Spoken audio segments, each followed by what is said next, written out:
Bismillahirrahmanirrahim. Assalamualaikum warahmatullahi wabarakatuh, and a very good day to everyone. Ladies and gentlemen, a very warm welcome to the 31st Regional Conference on Solid State Science and Technology, RCSSST 2022, jointly organized by University Malaysia Kelantan, UMK, and Malaysian Solid State Science and Technology Society, MAS. A very warm welcome also to Kelantan, a beautiful and peaceful state. I hope you guys will enjoy your days here. Now I would like to welcome everyone to the session 1A. Session 1A, Materials and Energy. Materials and Energy. To the invited speaker and presenters, please ensure that you are in the right room. I'm Dr. Abdullah bin Abdul Samad from the Faculty of Mechanical Engineering Technology, University Malaysia Perlis, UNIMAP. Will be the chairperson for this session. As the chairperson, I will be moderating this whole session, assisted by Dr. Hidayani binti Jaafar from University Malaysia Kelantan, UMK. We are looking forward to listen to prominent speakers today presenting the work at this conference. It is hoped that we shall have a fruitful session today. Before I start the session, I will do a quick checking on the list of presenters. We have 9 presenters in total, including our invited speaker in this session. I will call your name based on the order in the oral presentation schedule. If you are here, please kindly raise up your hand. Number 1, we have AZLIANA RAMLI from UITM. Second, we have Dr. SALMIAH JAMAL from University Sultan Zainal Abidin. Then we have Christine Memakalisang from University of the Philippines, Diliman. I'm sorry if I mispronounce your name. And then we have Muhammad Izhar bin Idris, Dr. Muhammad Izhar bin Idris from University Technical Malaysia, Melaka. Then we have Nur Azlina binti Idris from UKM, University Kebangsaan Malaysia. Then we have Muhammad Sharifuddin Yahya, Dr. Muhammad Sharifuddin from University Malaysia Terengganu. And we have Janet Rabo, also from the University of the Philippines. And the last one, Suhaida Dila from University Teknologi Mara. Okay, all the presenters are here. Here are little reminders to everyone. Number 1, to all presenters, excluding our invited speakers, you are given 10 minutes for presentation and 5 minutes for Q&A session, meaning that you have 15 minutes in total. The first bell will be ring at 8 minutes, the second bell will be ring at 10 minutes, and the third bell will be ring at 15 minutes, indicating that the Q&A session ends. To all presenters and guests, please kindly switch off your mobile phones or turn them into silent modes to ensure that our session goes smooth. Thank you for your attention. Everyone looks ready now. Without further ado, I will start our sessions.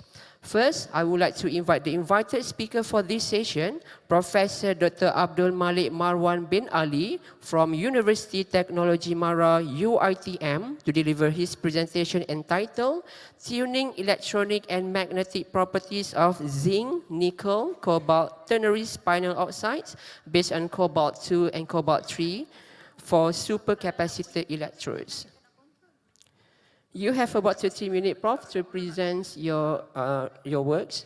But before that, here are a few information regarding Professor Dr. Abdul Malik Marwan bin Ali. Professor Dr. Abdul Malik Marwan Ali is Deputy Head of Center for Functional Material and Nanotechnology from UITM. He obtained his Bachelor of Science in Physics and Masters in Advanced Material from University Malaya. He was awarded his PhD in Advanced Material from UITM Shah Alam in 2008. His research concentrated in the core area of organic chemistry, namely synthesis of natural products, structural exploration of some pyrrolidinone-type compound, and new polymers. Currently working toward the total synthesis of diacetamides, codonospinine, granulosimides, and also on the novel polymeric material, namely polyimides, PI, and polyphenylene vinylene, PPV. So without further ado, I would like to welcome Professor Dr. Abdul Malik Marwan. The stage is yours. Bismillahirrahmanirrahim. Assalamualaikum warahmatullahi wabarakatuh, and very good afternoon to all the RCSST participants. And thank you, Chairman, inviting me for this talk. And then today I would like to share about research with the title Tuning Magnetic and Electronic Properties of Zinc, Nickel Cobalt Ternary Spinel Oxide for Supercapacitor Electrode. Actually, this is part of our students' work from Dr. Hamizah Muhammad Zaki. Is not working. Yeah? And then now she is here, but the other rooms. This work is fully done in theoretical approach. Then we want to see what is possible situation when we add or we dope another element, zinc and nickel, into cobalt dioxide to be a ternary spinel oxides. So I am from University of Teknologi Mara, Shah Alam. Then this is my name. You can below is my email address. Okay, this is our outlines. Presentations consist of introductions, objective, literature review, computational methods, computational results, and conclusions. Okay. Talking about energy, everybody knows that energy is the ability to do work. Okay, it's very basic. Then everybody understand on this part. Basically, the energy sources, we have two types of energy source. Number one, from the non-renewable energy, and the number two is renewable energy. So energy sources for non-renewable energy, such as like fossil fuel, biomass, then nuclear power. And for renewable energy, we can say that from solar, wind energy, geothermal, and wave. So all this energy currently excessively used and then experience fluctuations. So because of heavily used, sometimes it's not enough to supply from the resources energy. So based on that, we need to find another energy storage to back up as a plan to support when this resources energy is not enough during the high peak of operations. So basically, we have three type energy storage currently.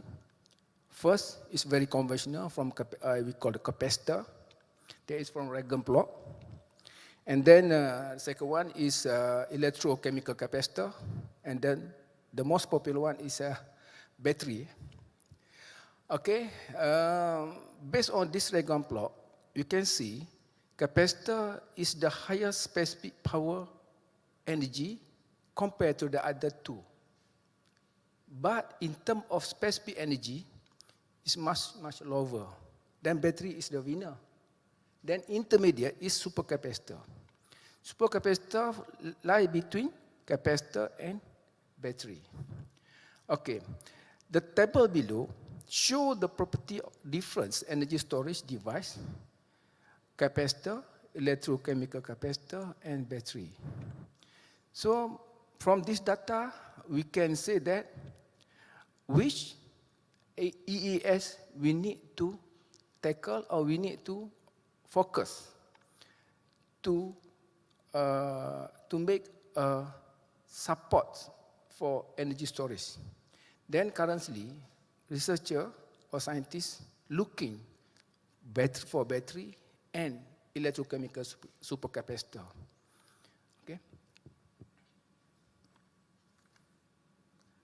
Okay, what's the global issue? Okay, so the global issue looking for alternatives EES, electrochemical, energy storage device. So because of due to high cost of fossil and nuclear power, market by the year 2025, supercapacitor forecast reach the market up to 3.5 billions. Then this is 3.5 billion is come from 20% of compound annual growth rate from 2020 to 2025. So this is very huge forecast market for supercapacitor, but to produce high power supercapacitor is still expensive. Then that is limiting the market growth. As a result, what happened to this market? Insufficient in supply. So solution, increasing research to find cheaper supercapacitor. How? We need to find another material to make a supercapacitor cheaper from the existing market. Right. Currently, supercapacitor issue is electrode material. Just imagine, this is currently commercial electrode material made from ruthenium dioxide. Ruthenium dioxide offer high specific capacitance around 1580 farad per gram. Then just imagine, for 5 gram, ruthenium dioxide costs about 1,255 ringgit. 5 gram ruthenium dioxide, it's very expensive.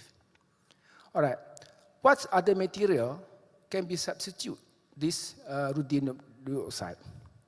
Scientists find out. So the highest theoretical capacitance is cobalt dioxide. So the price cobalt dioxide for 5 gram, equivalent to ruthenium dioxide 5 gram, just only 68 ringgit sahaja. Very cheap. Almost 95% cheaper than ruthenium dioxide. Okay? So solution, we try to use ruthenium dioxide for making electrode in supercapacitor. So the solution, or before solution, we found that cobalt dioxide has many problems. Later on I will explain. So because of the problem of cobalt dioxide, so we need to modify this ternary spinel oxide cobalt dioxide into other binary or ternary by doping cobalt dioxide with other 3D elements. Okay. Then we hope that by doping with other 3D elements into cobalt dioxide, it will provide rich redox reactions and improve electrical conductivity of the cobalt dioxide. Okay, just to recap, I think everybody familiar what is capacitor. So capacitor consists of 2 plates. 1 plate on the left, 1 plate on the right. In between is dielectric. It's not connected between each other. When we connect with the potential difference, what happened to the plate? The static electric field will develop across the dielectric field and then will store at the plate, both left and right, with different charge signs. Then after we disconnect the source of battery, source of power, so the charge stored in the capacitor as electrostatic charge. Then, if we need to increase the capacitance of capacitor, we need to put the dielectric in between these 2 plates. This is a variety type of capacitor today, from small to the high to the bigger. But the maximum storage for conventional capacitor in microfarad. All right. Then, what is supercapacitor? The supercapacitor comes from the capacitor. Just we need the word super in front of capacitor. Super meaning that the capacity of capacitor more compared to the capacitor. So, the storage of supercapacitor can be 100 to 1000 farad compared to conventional capacitor. Then they have many advantages. High power density, rapid charge discharge time, high cycle efficiency up to more than 90% cycling stability. Then high cycling stability, more than 10,000 cycles. Then greater lifetime can be more than 10 years. Right. The applications, variety, depend to the market demand. Right? But the construction of supercapacitor, to make it supercapacitor is not that easy. So this is architecture, this is the simple anatomy of the supercapacitor, similar like conventional capacitor, but in between the plate, we put a separator and the electrolyte. But to make the supercapacitor able to store more charge, we need to design properly what the possible electrode can be used as electrode in supercapacitor. Okay? This is a type of supercapacitor. We have 3 types currently. Type 1, Type 2, and Type 3. Type 1, we call the EDLC, electric double layer capacitor. Then this charge totally via the storage of charge via electrostatically. Then the electrode used come from maybe from activated carbons, carbon nanotube, and carbon aerogel. Okay, and type 3, we go to type 3 first because I want to highlight later on for type 2. So type 3 is a hybrid supercapacitor. Then hybrid capacitor, the charge storage via electrostatically and electrochemically. Then hybrid supercapacitor, the electrode can be composite hybrid, asymmetric hybrid, then battery type hybrid. All right, type 2 supercapacitor, we call it a pseudo supercapacitor, a pseudo capacitor. Then the charge storage obtained via electrochemically or faradically. Then the electrode in pseudo supercapacitor can be metal oxide or conducting polymer. So ruthenium and cobalt is a metal oxide. Okay. So objective of this study, objective. Okay. To find an oxide material for electrode in pseudo capacitor. That is our objective. Meaning that we focus to type 2 supercapacitor. This is nickel. This is cobalt dioxide structure, spinel structure. Then what happens? We need to modify this cobalt spinel structure by substituting one of the atom, one or two of the atom at octahedral by nickel to be nickel cobalt type.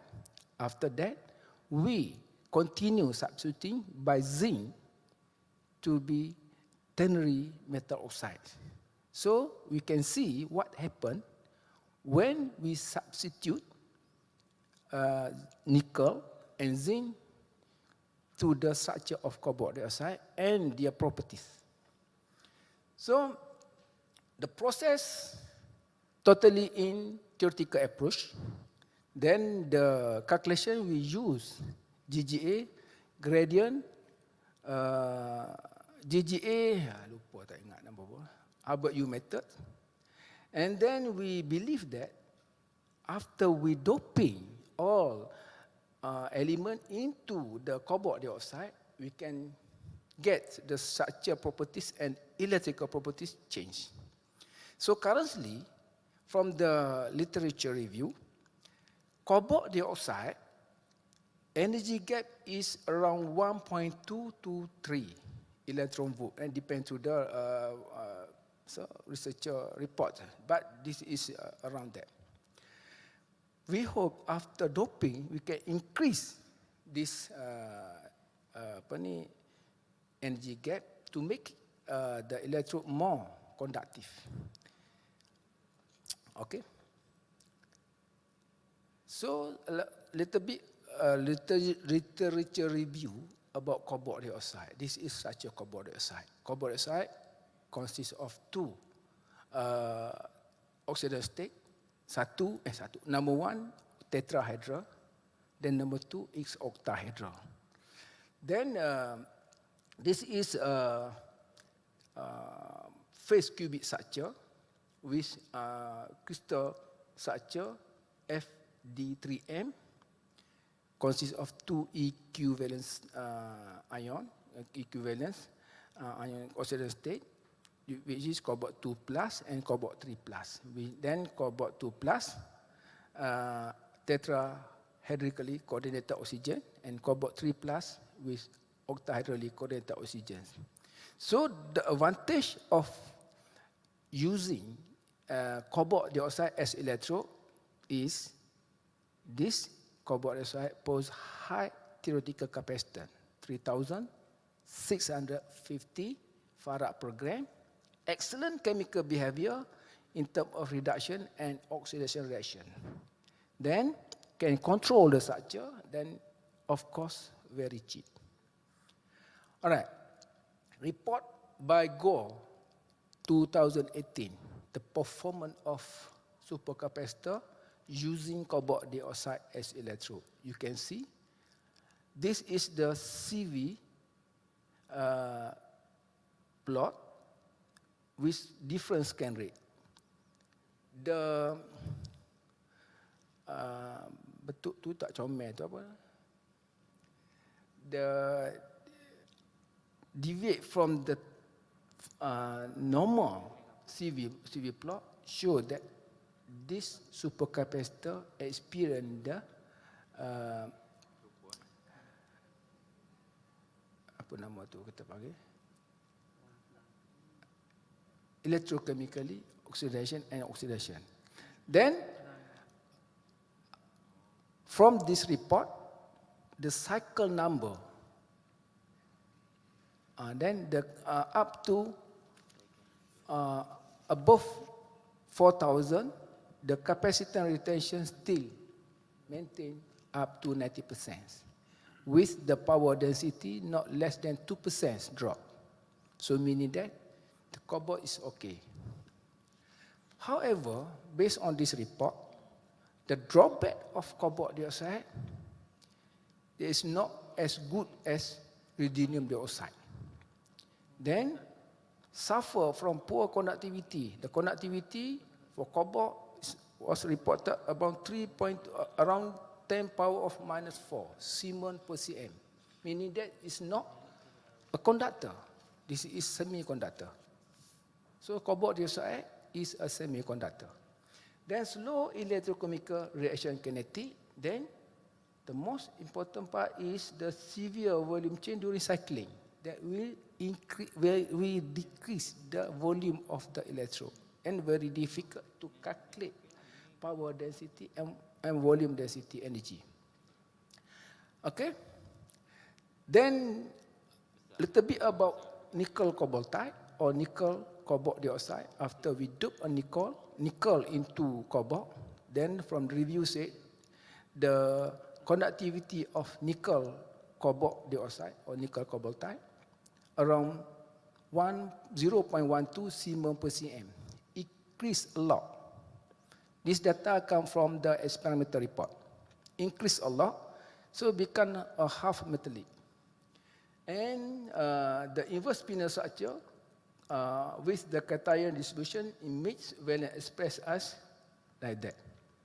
So we just focus what happened when we substitute nickel atom, is a gray color, at the octahedra,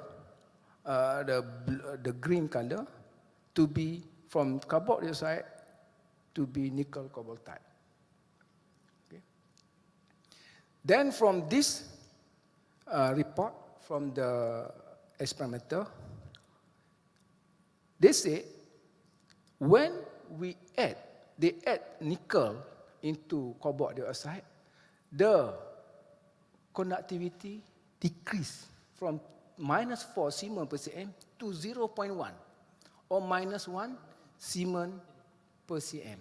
So meaning that from semiconductor to half metallic. Is it true? So we can see after this. All right. Then literature about electrode-based cobalt. What report by the other researcher in experimental approach. So cobalt, electrically conducting, -5, stability, 90%. Retention, missing, 1000 cycle. Then capacitance, 281 farad per gram. Then cobalt in binary system, meaning we dope with other elements such as cadmium, iron, zinc, nickel. Then electrical conductivity increase. Nickel cobaltite, the lowest one, 0.28 Siemens per cm. Stability, no report. But the upper one, the stability, 2000 cycle, and the capacitance increase from 261 to 1480 farad per gram. Report by Wei, 2010. In the ternary systems, nickel, zinc, and cobalt, electrical conductivity, no report, no data.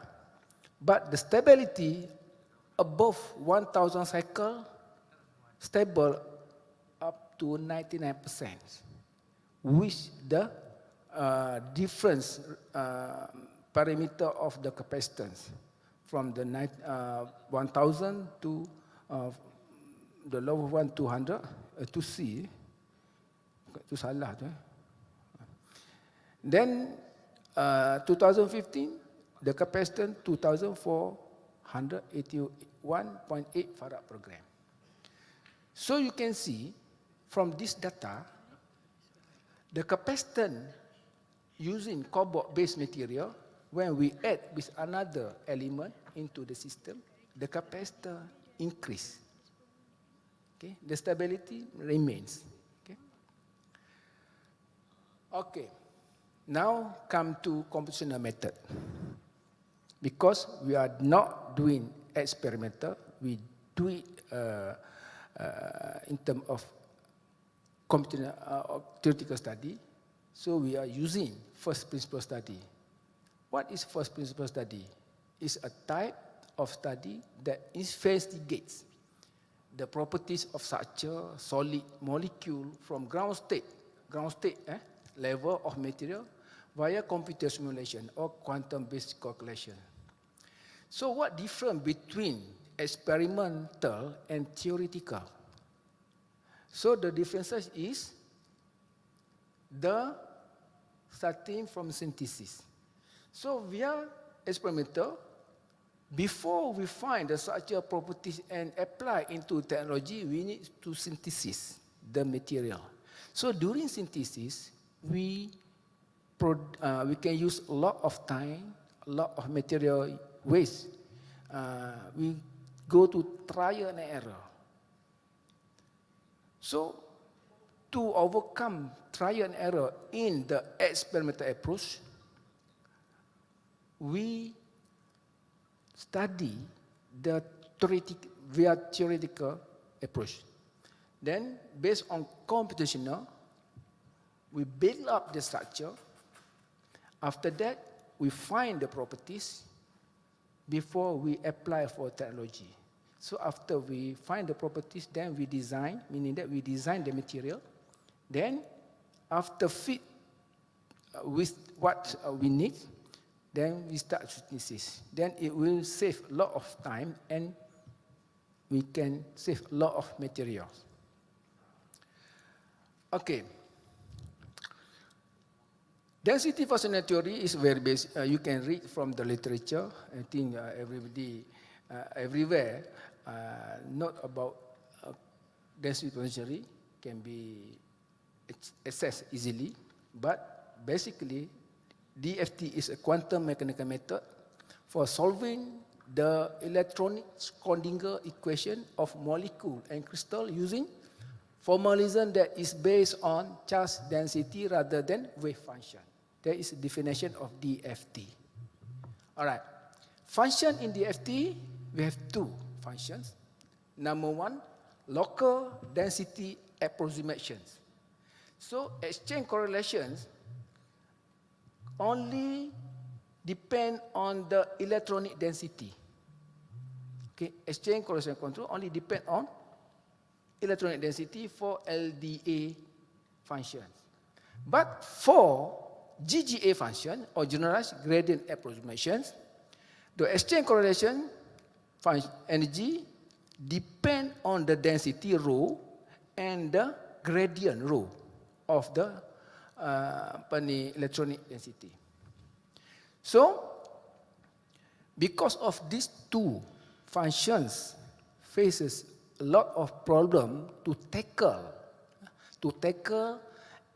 element with the orbital, so we need to add another parameter that we call Hubbard U or DFT, density functional theory, plus U parameter. U is Hubbard U, produced by Professor Hubbard. Okay. Then, why we need to add Hubbard U? Because LDA and GGA, dia tak boleh kenal tau. It cannot recognize when the element with the orbital, present with the orbital, the LDA and GGA just recognize as one orbital, which is half-filled electron. Then the calculation is not correct. So the energy level between P and D band, they consider only P and B band. P and D band. But to correct this error, we need to add U energy level, which is Hubbard U, meaning that we need to find what happened the orbital D when we add the energy. So meaning that the lower energy band to the upper energy band, the empathy, we can calculate the energy level and then band gap due to the D and F orbital. Prof, I'm sorry to interrupt you. You have another 5 minutes left. 5 minutes? Yeah. Okay, okay, very fast, faster. Okay, this is computational starting material. The method is starting from building the structure. Then we geometrical optimization, running calculation, then analysis. Right. Then this is the result. Okay, what happened when we use GGE PBSO, GGE PBE, then the other functions. So you can see from the data 2011, 2013, and 2012, GGE PBA, GGA PBE, GGA PW 91, GGE PBSO, all the data, only the blue one. The blue one is GGA PBE Sol functions, where show that the parameter, lattice parameter and volume very close to the experimental report. So why? We need to identify this one because we need to find the method of functions in Hubbard U, in DFT, to be used to calculate when we add another or we be doping with zinc and nickel. So this cobalt dioxide show that GGA PBE Sol, this is wave function, the error less than 1%. Meaning that this method is very suitable. So we use this method to calculate for the other parameter. Okay, then nickel cobalt type, after we use the GGA, PBE, SOL, the latest parameter calculated in this study, we get 8.29, then very close to the experimental report in 1968 and 2020, 8.11 then 8.12. This is the latest parameter, and the volume, experimental report, theoretical report, snow report, and then this calculation we get 555.818. Okay, Armstrong cube. Okay, this structure property of zinc dope nickel cobalt oxide. Then nickel, you can see the latest parameter after we dope nickel, then after dope with zinc. So dope nickel crystal system, we get tetragonal, and then zinc from tetragonal chain to octagonal. So exists A equal to B is not equal to C, but for orthogonal, A not equal to B, not equal to C. So the latest parameter change from tetragonal to orthorhombic structure due to the geometrical frustration which occur when unsatisfied antiferromagnetic spin arrangement at the tetrahedral site as the substitution of cobalt 2 plus with non-magnetic zinc 2 plus ions. Okay. Then the band structure for cobalt, this study we get 1.26 energy, electron volt for band gap. And then the figure, the left side, show that the GGE PBE resulting with 0.1 electron volt, which is not correct. It's not correct. Then after we add Hubbard U, the U energy 3.5 electron volt for cobalt 2 plus and 3 plus, we can get the energy gap 1.26, meaning that well agree with experimental report.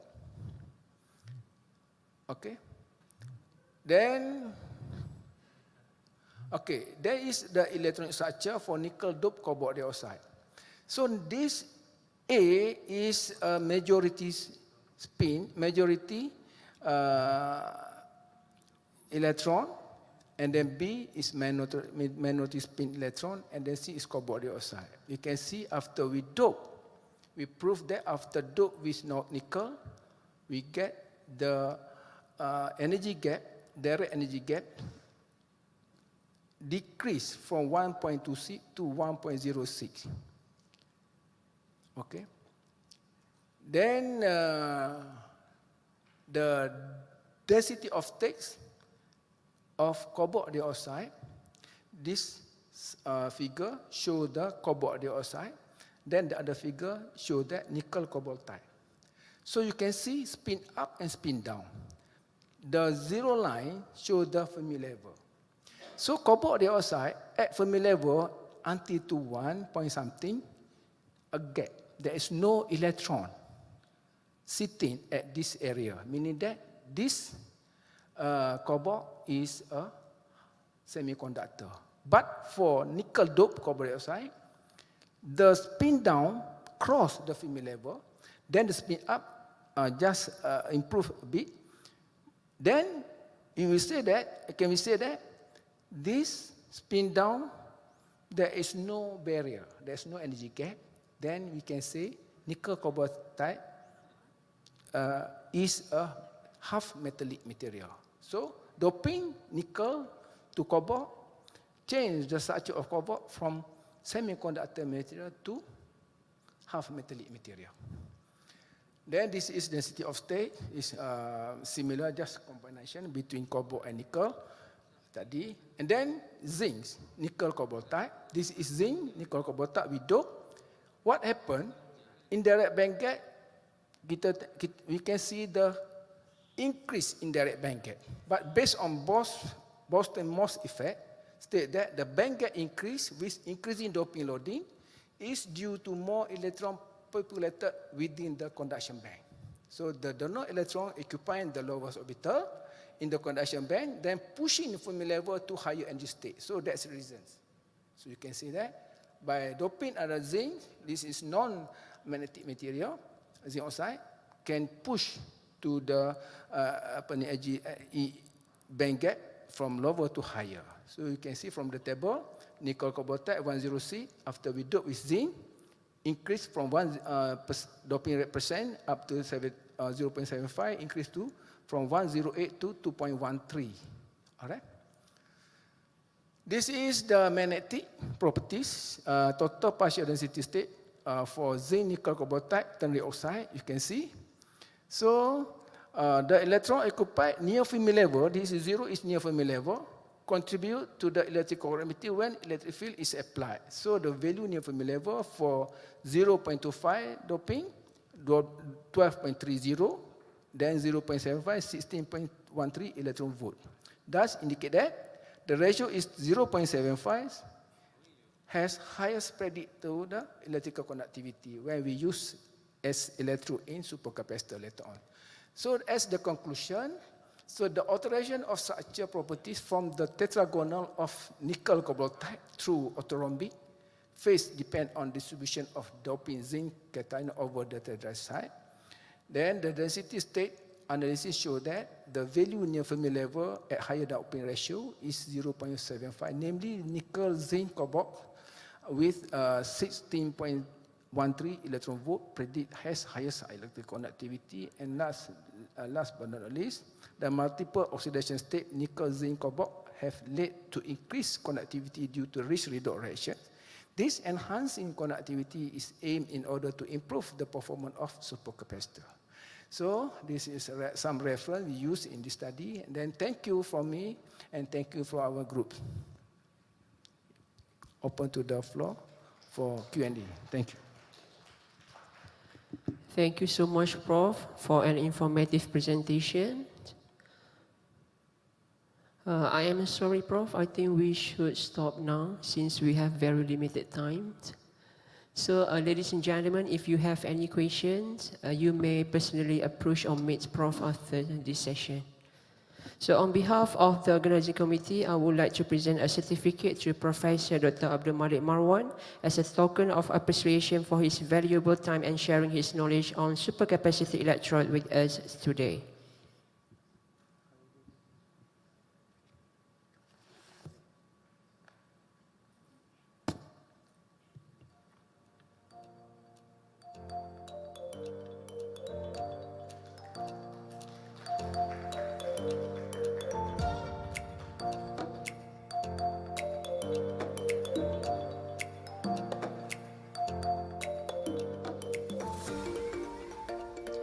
Okay, ladies and gentlemen, now I would like to welcome our next presenter, Puan AZLIANA RAMLI from University Teknologi Mara. She will be presenting on her work entitled Insight into Chemical, Optical, Structural and Electrical Properties of Lead Bromide PBBr42 framework synthesized with 3 different amino-methylpyridines cation in acidic solution. Please welcome on stage, and the stage is yours.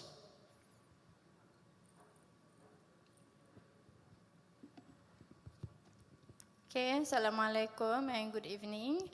Thank you for the chairperson, the co-chairperson, all of the secretariat, invited speaker, and all of the presenter. I'm Madam AZLIANA RAMLI, and I'm going to present my research with the title of Insight into Chemical, Optical, and Structural Properties of Lead Bromide, framework synthesized with 3 different AMP, or amino-methylpyridines cation in acidic solution. I'm from Faculty of Applied Sciences, University Teknologi Mara, UiTM Perlis, Malaysia. So as for the introduction, I'm going to brief about the solar cell, Why solar cell? Because the material that I have been studied is basically for the application for the solar cell. So a solar cell is a solid-state device that converts electricity, that converts the solar energy into the electricity by the photovoltaic effect or photoelectric effects. So the photoelectric effects is a physical phenomenon whereby the electrons are emitted from material of the absorption of the photon energy from the visible light when the energy of the photon is greater than the energy gap of the material.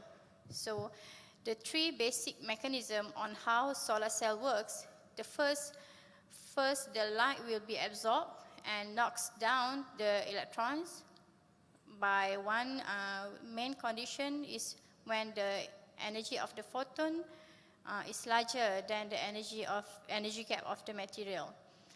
So when the electron lose flow, creating a current flow inside the material, and when the current is captured and transferred into the external circuits. So as you can see, this is the chart of the PV generations. Starting from the first generation, as we can see, is most of the rooftop, okay, which is the silicon-based solar cell. It consists of a monocrystalline and also polycrystalline. It has two types. Somehow it has a few challenges, whereby the silicon itself is the cost of processing is high, and during the silicon fabrication, also it is a loss of material during the fabrication. Somehow the SI silicon solar cell, it has recorded low absorption for almost decades, and the power conversion efficiency, the PCE, is remaining 25% for decades. And then there comes the second generations of the PV, is called the thin film technologies, whereby it consequence of the amorphous silicons, the cadmium telluride cell, and the copper indium gallium diselenide or CIGS. However, it also suffers from few drawbacks, okay, such as it is unstable and unreliable, the availability of and higher price of the indium, the toxicity of hazardous cadmium, and also it recorded the low power conversion efficiency, about 80%. It is still low if compared to the conventional silicon solar cell. And then there is new emerging technologies on the third generation of the solar cell.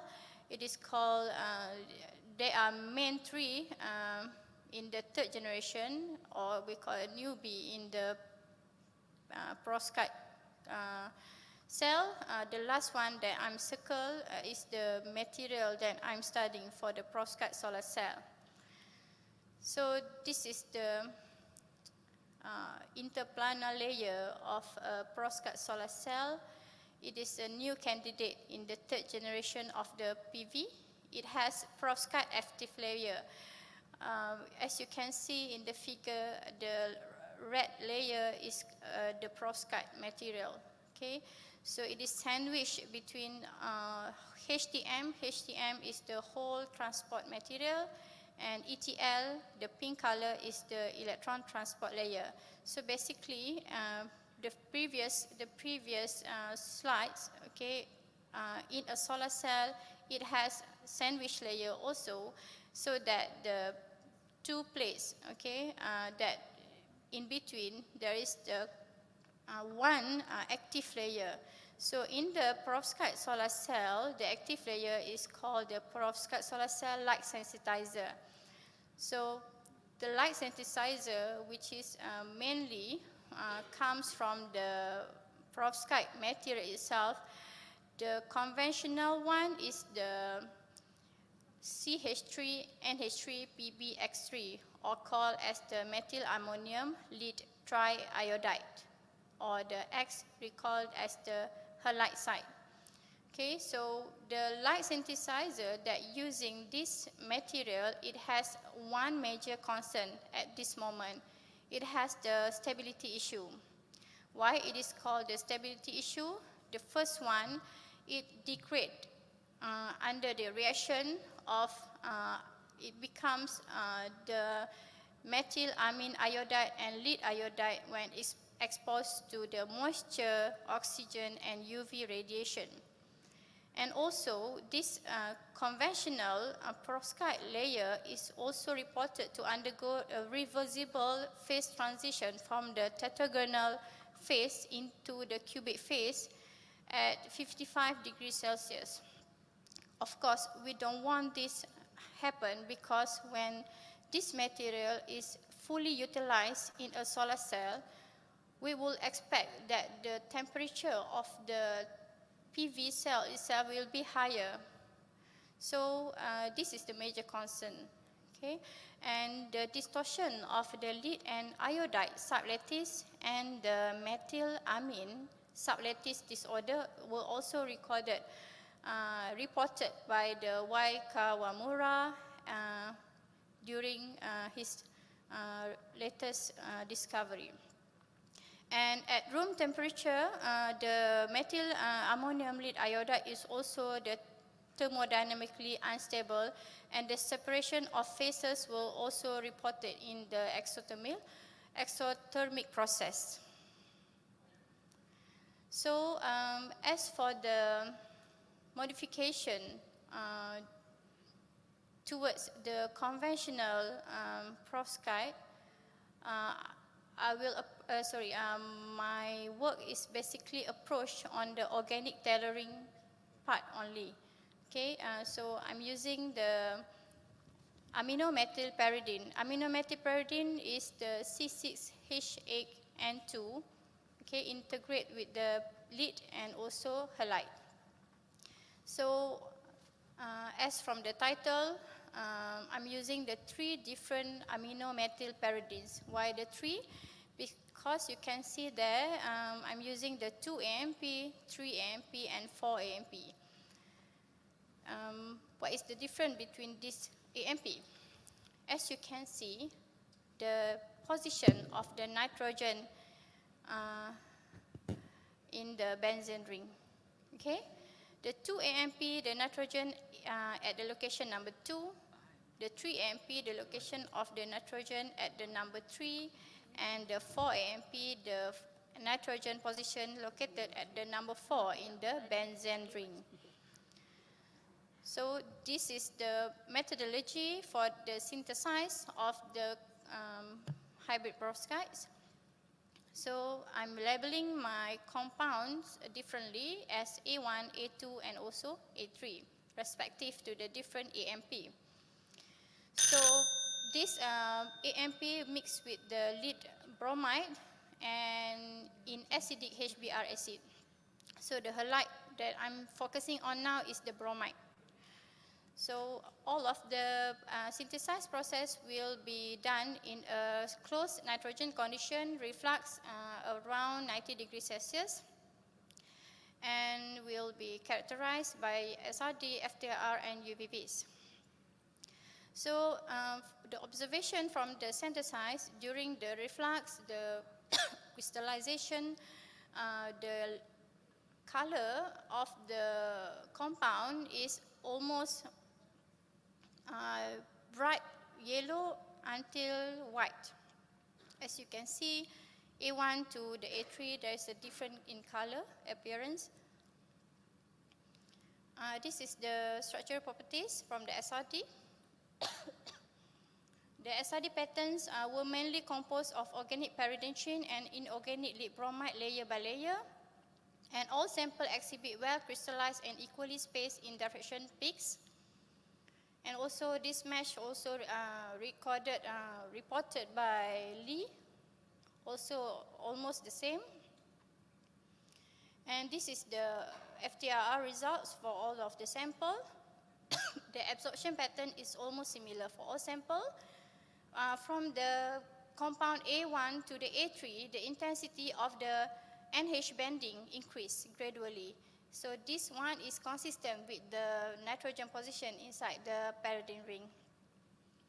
So from the UVVs, from the absorption, because I'm studying the material for solar cells, so the UVVs is very important to determine the energy gap. So as you can see, I'm using the equation of energy gap is equal to Hc divided by lambda, when the lambda is lower and the energy gap will be higher. So as for the conclusion, among all of the three compounds, the most prominent one is the 2-AMP because it has the lowest energy gap. So thank you very much.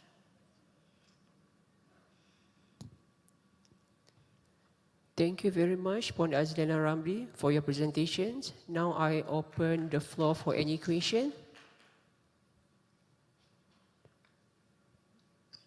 Any question from the floor? Okay, we have one question from co-chairperson. Hello. Did you do any investigations regarding the efficiency for? At this moment, I'm only study the material itself, material characterization itself. For the future application inside the cell itself is still new. But I'm using also the basic ITO, indium tin oxide, layering on the ITO, and I do the EIS. Also, I get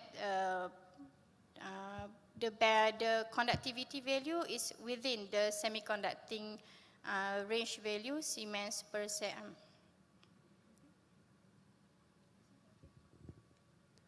Okay, any other question? Maybe we can have one more question. Okay, I have maybe one last question for you.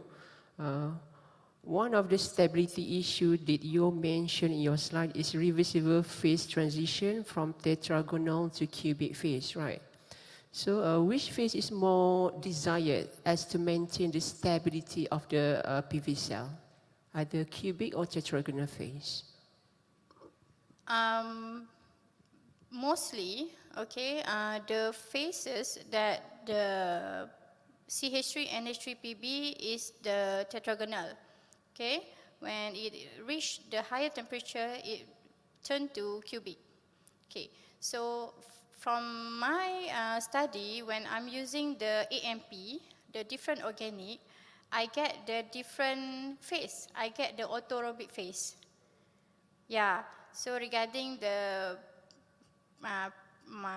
perseverance of the next phases, which is ideal for the cell, is still ongoing. Okay, thank you so much.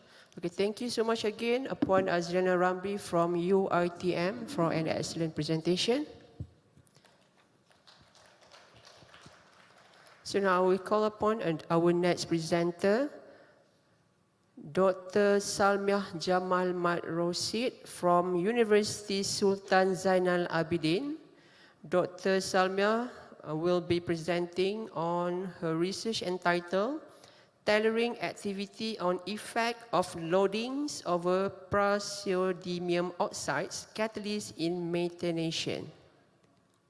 Please welcome on stage, and the stage is yours.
Okay, Assalamualaikum warahmatullahi wabarakatuh and very good afternoon. Okay, sorry for the late.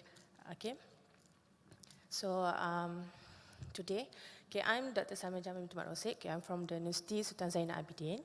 So today, I'm going to present, okay, our research, which is tailoring activity on effect of loading over plasmodium oxide catalyst in methanations.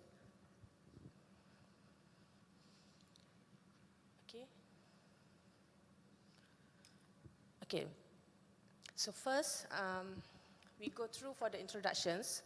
Okay, as we know, for the methanations is for the natural gas. Okay, natural gas, as we know, natural gas is one of the cleanest, safest, and the most useful of all energy sources. And Malaysia is not the exporter of natural gas, which is the third largest international exporter. Then the advantage is the environmental clean, non-toxic, economical and efficient energy.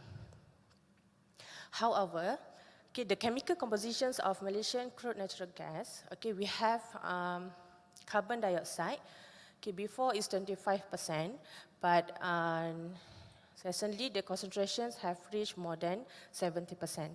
So as we know, CO2 gas is one of the greenhouse gases which will affect the global warming. So because of that, okay, we want to try to reduce the CO2 concentrations in the natural gas. So, okay, as we know, the Malaysians has participated in the Paris Agreement. Okay, under the Paris Agreement, so Malaysia has committed to reduce the greenhouse gases by 45%, okay, by 2030. So we need the green technology, which is to reduce emissions of greenhouse gases while we are still using the fossil fuel. Okay, so the current technology of the purifications of natural gas, so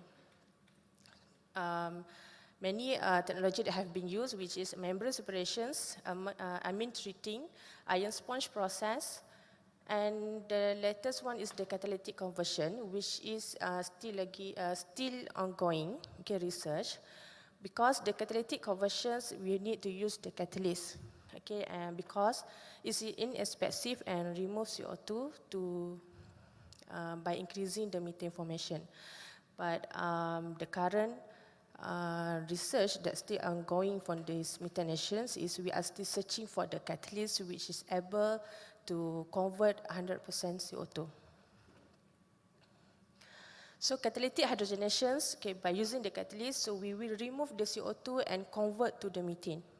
Okay, so good catalyst will depend on the activity which is able to promote rate of desired reactions, selectivity which is able to promote reactions and retard the undesired reactions, so which is stability and the high surface area.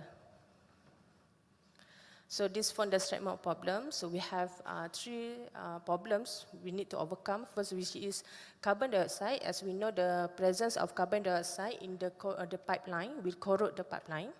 So at the same time, they also will cause the global warming. Then the process also, we have the previous process before still have several drawbacks. So because of that, we are searching for the catalytic conversion. So instead of the catalytic conversion, we have the problem with the catalyst. So before, most of them you use iron, nickel and ruthenium. However, this catalyst, what we call, they still have not able to convert 100% CO2. So because of that, so our research group try to use the lanthanide oxide. Okay, as we know, because lanthanide oxide is stable at high temperature, so its availability and accessible cost, so have oxygen vacancy and the Lewis basicity to react with the carbon dioxide. Okay, this for this my presentation, we are focused on the praseodymium.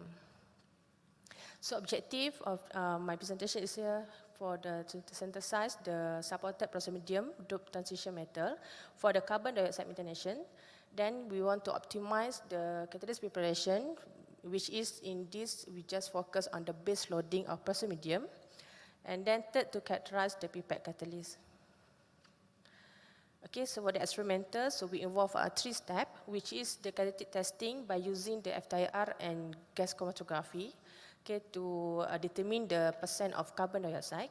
Then we optimize by using the pipette catalyst in terms of base loading. For the catalyzations, we run Xrd, FISEM, EDS, and NA.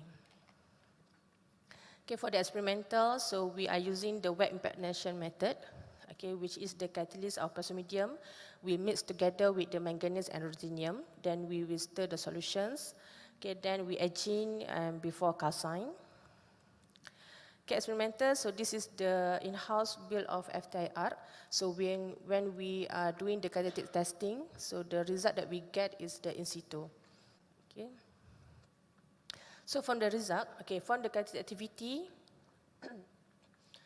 okay, from the catalytic activity, so we can, by different loading, okay, so I'm trying to various the metal oxide base loading from the 50 to the 85, and we can see when the increase the loading from 50 to 65, the CO2 conversion is increased at 400 reaction temperature.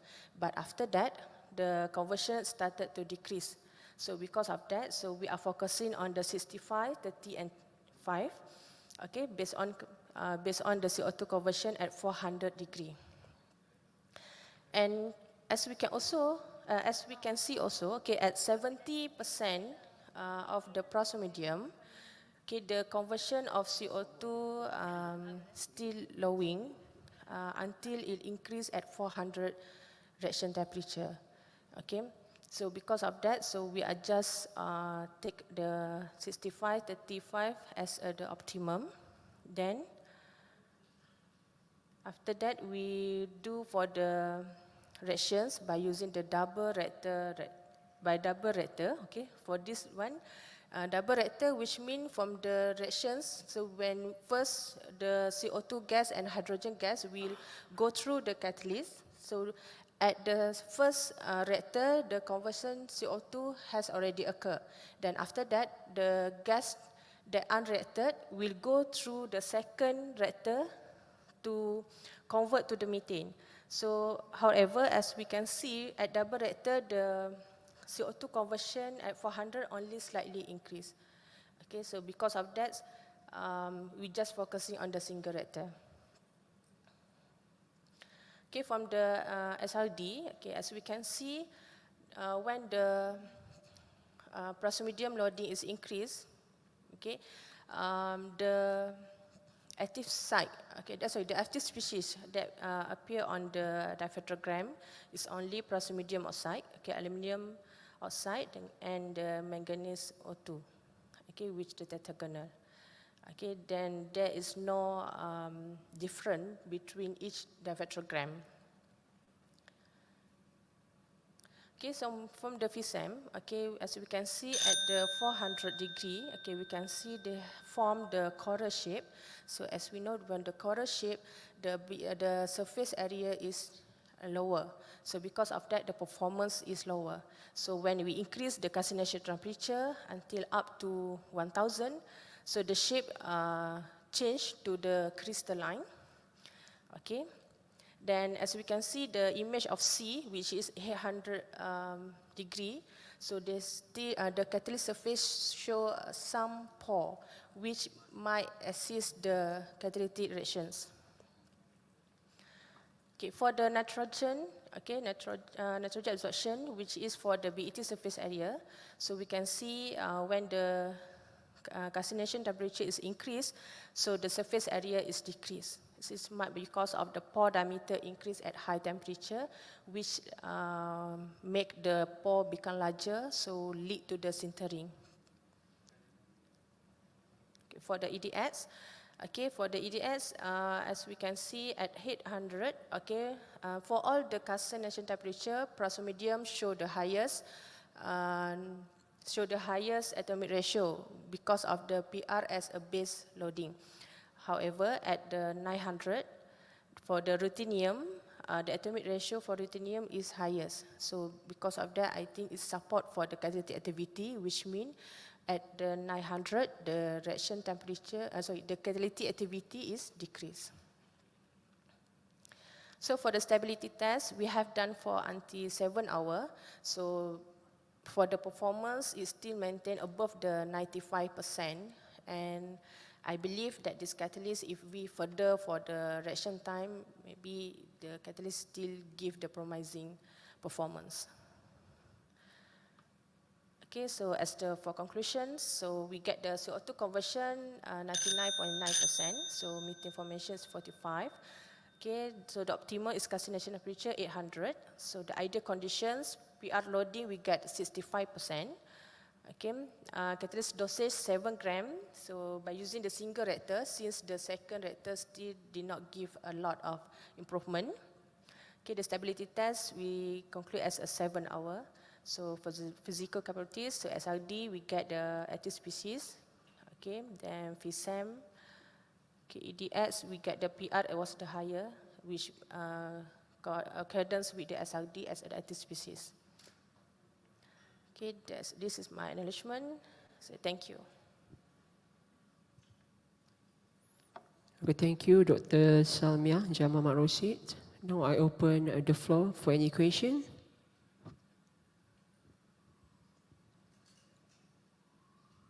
Any question from the floor? Are you still here? Okay, I have 2 questions. If there is no question from the floor, okay. You did mention about agglomeration formation, right? Yes. What is the factor, or what are the factors that contribute to the formation of agglomerations? Okay. So for the agglomeration, as we know, it will happen when we increase the calcination temperature, which is when we calcine the catalyst at the higher. So the higher calcination will affect the structure of the catalyst, will cause the agglomerations. So agglomeration will occur at higher calcination temperature. Okay, my second question, very basic questions. Among the lanthanide oxides did you mention in your slides, why you choose praseodymium? Because so far from the slide, okay, we have done a few. Okay, so this one, neodymium, samarium, cerium, and praseodymium. So for the samarium and cerium, also give a higher performance better than praseodymium. So for this study, I just want to try a few elements from the lanthanide to see which more better than cerium and samarium. Meaning that among four lanthanides, praseodymium is the best. Yeah, we have two, which is lanthanum and gadolinium, but both of them did not show a good performance. Okay, thank you for the answers. Thank you. Is there any question from the floor? No question? Okay, thank you so much. Again, Dr. SALMIAH Jamal Marosid for your presentation.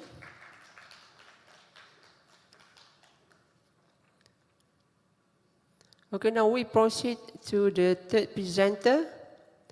Please welcome on stage Christine Mai Makarisang from University of the Philippines, Diliman. She will be presenting her works entitled Microstructure Properties and Conductivity Investigation of Bulk Nickel Oxide Yttria Stabilized Zirconia Electrode with Varying Precursor Particle Size for Solid Oxide Electrochemical Cell. Please welcome on stage, and the stage is yours.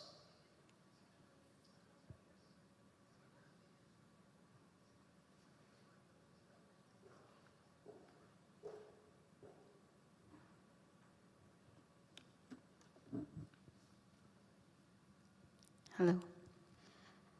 Thank you very much for the introduction. Ladies and gentlemen, once again, I am Christine May Makalisang, and in behalf of my co-authors, I will present our study entitled Microstructural Property and Conductivity Investigation of Bulk Nickel Oxide YAZ Electrode with Varying Precursor Particle Size for Solid Oxide Electrochemical Cells. Now let me start with solid oxide electrochemical cells. SOCs are electrochemical devices capable of both energy generation and storage in its operating temperatures 800 to 1000 degrees Celsius. They are highly efficient, cost-effective, and with minimal greenhouse gas emissions. There are two operating modes for SOCs, namely the solid oxide electrolysis cells and the solid oxide fuel cells. In SOECs, water molecules are split into hydrogen and oxygen gas, converting the electrical energy into chemical energy. Alternatively, SOFCs operates in reverse mode from SOECs. The efficiency and electrochemical performance of SOCs depend highly on the properties of its three basic components, the electrode, which are the cathode and the anode, and the electrolyte. Thus, for the SOC electrode material, it must exhibit the following properties. First, high electrical conductivity and thermal expansion coefficient, high electrochemical and catalytic activity, high porosity, and sufficient triple phase boundaries. The TPBs act as electrochemical reaction sites or the region of contact between the oxygen ion conductor, electron conducting phase, and the gas phase. Typical anode material for SOFCs are the nickel-based cermet electrode, which consists of a metal phase and a ceramic phase, an enhanced interface contact between the electrode and electrolyte, and has more active sites compared to a pure nickel electrode. Also, a conventional cathode for SOCs are the nickel YSZ, where Ni is mixed with an ionic conducting component, the yttrium stabilized zirconia, or the YSZ, which is also known as a conventional solid electrolyte, known for its high ionic conductivity at 1000 degrees Celsius and good phase stability in reducing and oxidizing atmospheres.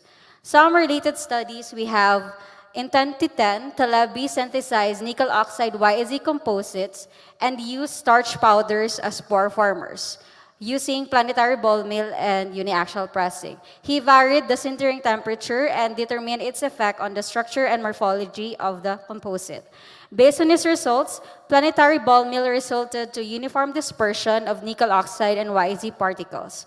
And the 50:50 weight ratio of the nickel oxide YSZ resulted to a higher electrical conductivity than the conventional anodes with higher nickel content.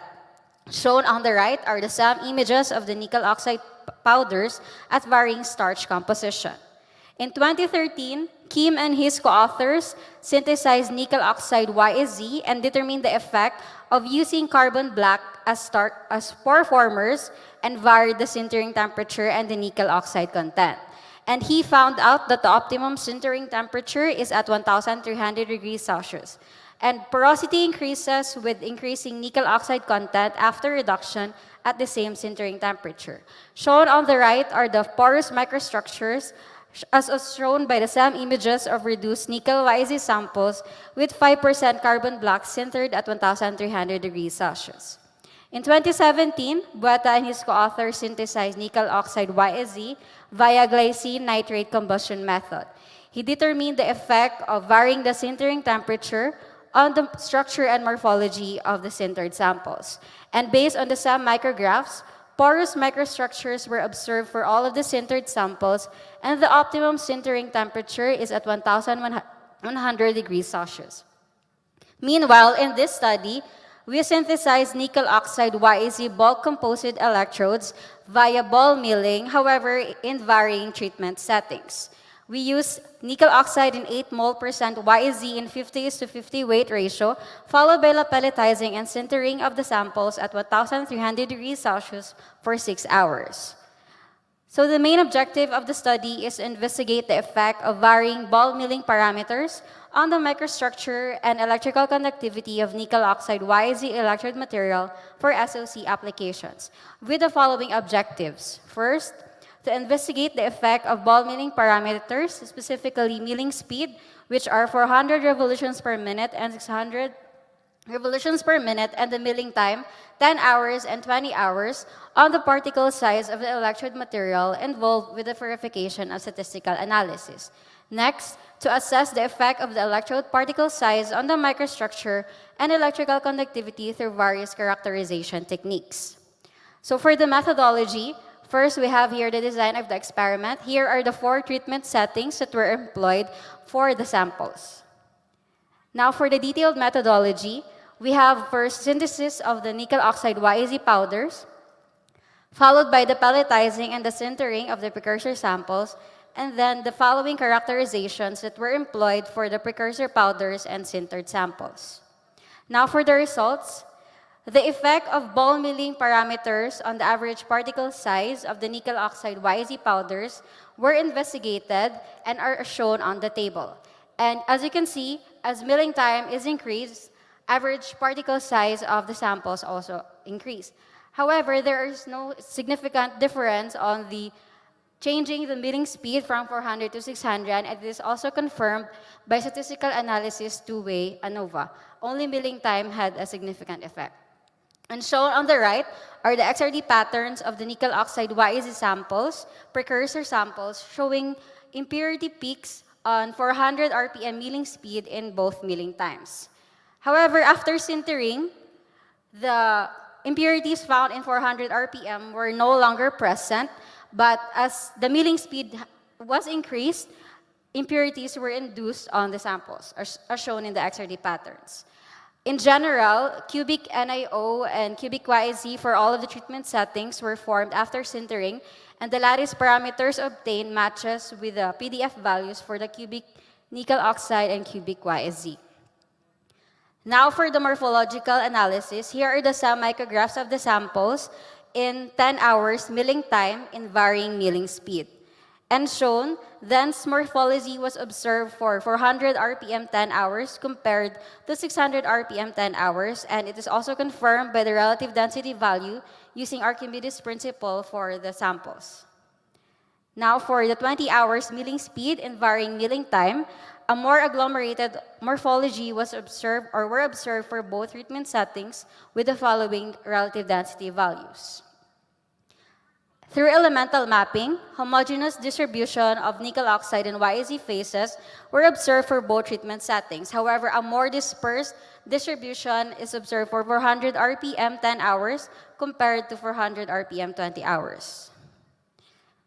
Lastly, for the electrochemical properties, on the right are the Nikkei's impedance plots of the sintered samples for 110 hours and for 120 hours, measured from 500 to 700 degrees Celsius under oxygen environment. And here are the Arrhenius plots of the total conductivities of the samples. And the conductivity values for 400 RPM 10 hour is 1.279 times 10 to the negative 1 Siemens per centimeter, with an activation energy of 0.883 electron volt, and for the 400 RPM 20 hours is 1.772 times 10 to the negative 1 with an activation energy of 0.273 eV. In conclusion, nickel oxide YAZ ball composites of varying treatment settings were successfully synthesized via ball milling with cubic structures indexed in PDF values, and the SEM micrograph showed that all of the sintered samples exhibited dense morphology. However, more agglomeration was observed as milling time is increased, and a homogeneous distribution of nickel oxide and YAZ phases were observed through elemental mapping. The conductivity values of 410 hours and 420 hours were 1.279 times 10 to the negative 1 and 1.772 times 10 to the negative 1 Siemens per centimeter respectively. We would like to thank the following for their support to our study. Here are our references. Thank you for listening. Okay, thank you again, Christine, my Makalisang. Yes. Now I open the floor for any questions. Okay, we have one question.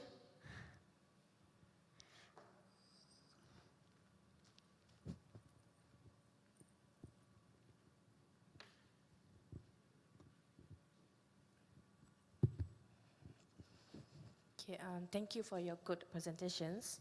So I have two questions. Okay, first, why from your Xrd, okay, at 600 RPM, the species zirconium oxide, sorry, zinc oxide is detected. Why? I'm sorry? Okay, from your Xrd. Just a moment.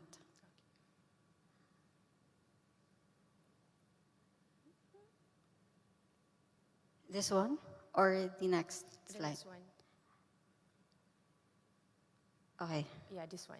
So for when you are using for 600 RPM for the 20 hours and 10 hours, so why the species zirconium oxide, yes, is detected? Why? You are using zirconium? Yes, YZ, zirconium, yttrium stabilized zirconia. Because you do not mention in you are using nickel oxide, why is that? Or does Z represent the zirconium? This one is on the, I'm sorry. I mentioned, it's in the intro, here, the one, the powders or the cermet consists of nickel oxide and YSZ. Okay, thank you. Yes. So another one, so from your FISAM, I can see the image is completely what we call dense compact. Yes. Yeah. Is it good for your study? The properties that were needed for the anode must be porous, but for this one, it showed a dense morphology with the absence of pore formers. So it is part of the recommendation for future studies that to add pore formers such as carbon black and starch powders. So that means when the image is more dense, so it's better, it give more good performance, isn't it? Or not? For the anode, for the electrode material, it must be porous for the gas diffusion and for the triple phase boundaries to be enhanced. Okay, thank you. Okay, thank you so much. So do we have any other question? Okay. Thank you. Hello, hi. So thank you for the presentation. So I just wondering, this is maybe what we call, because I see that from here, when you mill for a longer period, right? So it will become more agglomerate. So is there any reason for that? And then I just wondering, maybe it will be in future work. Is there any possibility if you mill at higher speed and then but longer, shorter period? Because it seems like at a higher period there will be agglomeration. So yeah, something like that. Sorry. Are you saying that the increase in speed and milling times? Yeah, my first question is like, I just want to, do you have any reason why when you mill for a longer period, so showed agglomeration? Yeah, there is agglomeration. Okay. Yeah, so, yes, I would. So the mechanism for ball milling is through collision. So supposedly when you ball mill for longer times and higher milling speed, the particles must decrease. However, there is a specific threshold where instead of collision, so the mechanism that happened as observed in the study is a cold welding in which the particles were fused. That's why they are agglomerated. So instead of collision, it's cold welding, the mechanism that happened. Okay, so it's a cold welding, right? And then just wondering, I mean, is there any difference on the effect if you mill at a higher speed? I mean, now it's 600, maybe you increase to 800 or something, but at maybe lower, instead of 10 hours, maybe 5 hours, because we know there's cold welding effect. Yeah. Yes. Thank you. Okay. Any other question from the floor?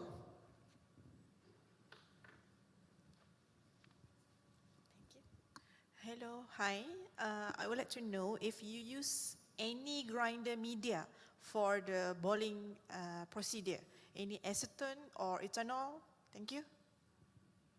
Okay, so let me go back because I just presented the methodology brief.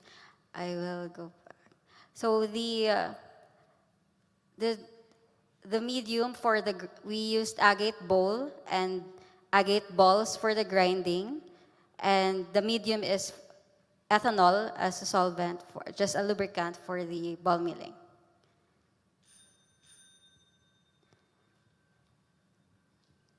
Okay, we still have time. Any other question from the floor?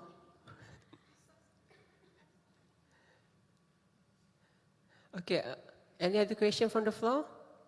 No more question. Okay, I want to ask a question. Can you please go back to your impedance spectra? Impedance spectra. Oh, okay.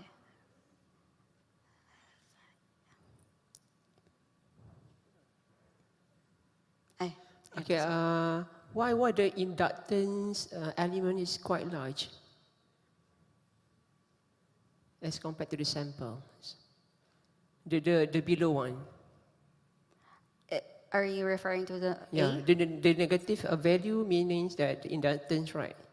Inductance element. Why it's quite large? Okay, so let me.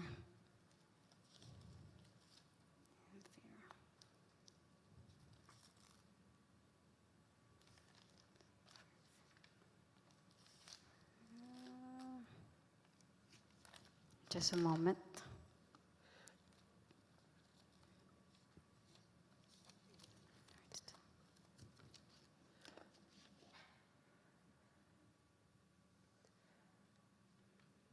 Is it okay, Christine? So I will wait for your answer after this. Okay. Actually, the time is up already. Okay. Okay. So thank you so much again for Christine Makarisang from the University of Philippines. Thank you. Okay. Now we will proceed to the next presenter. Our next presenter is Dr. Muhammad Izdihar bin Idris from University Technical Malaysia, Melaka. So please welcome on stage, and the stage is yours. The title for presentation is Surface Engineering of Zinc Oxide Thin Film for the Growth of MAPBI3 Perovskite Layer.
Bismillahirrahmanirrahim. Assalamualaikum warahmatullahi taala wabarakatuh.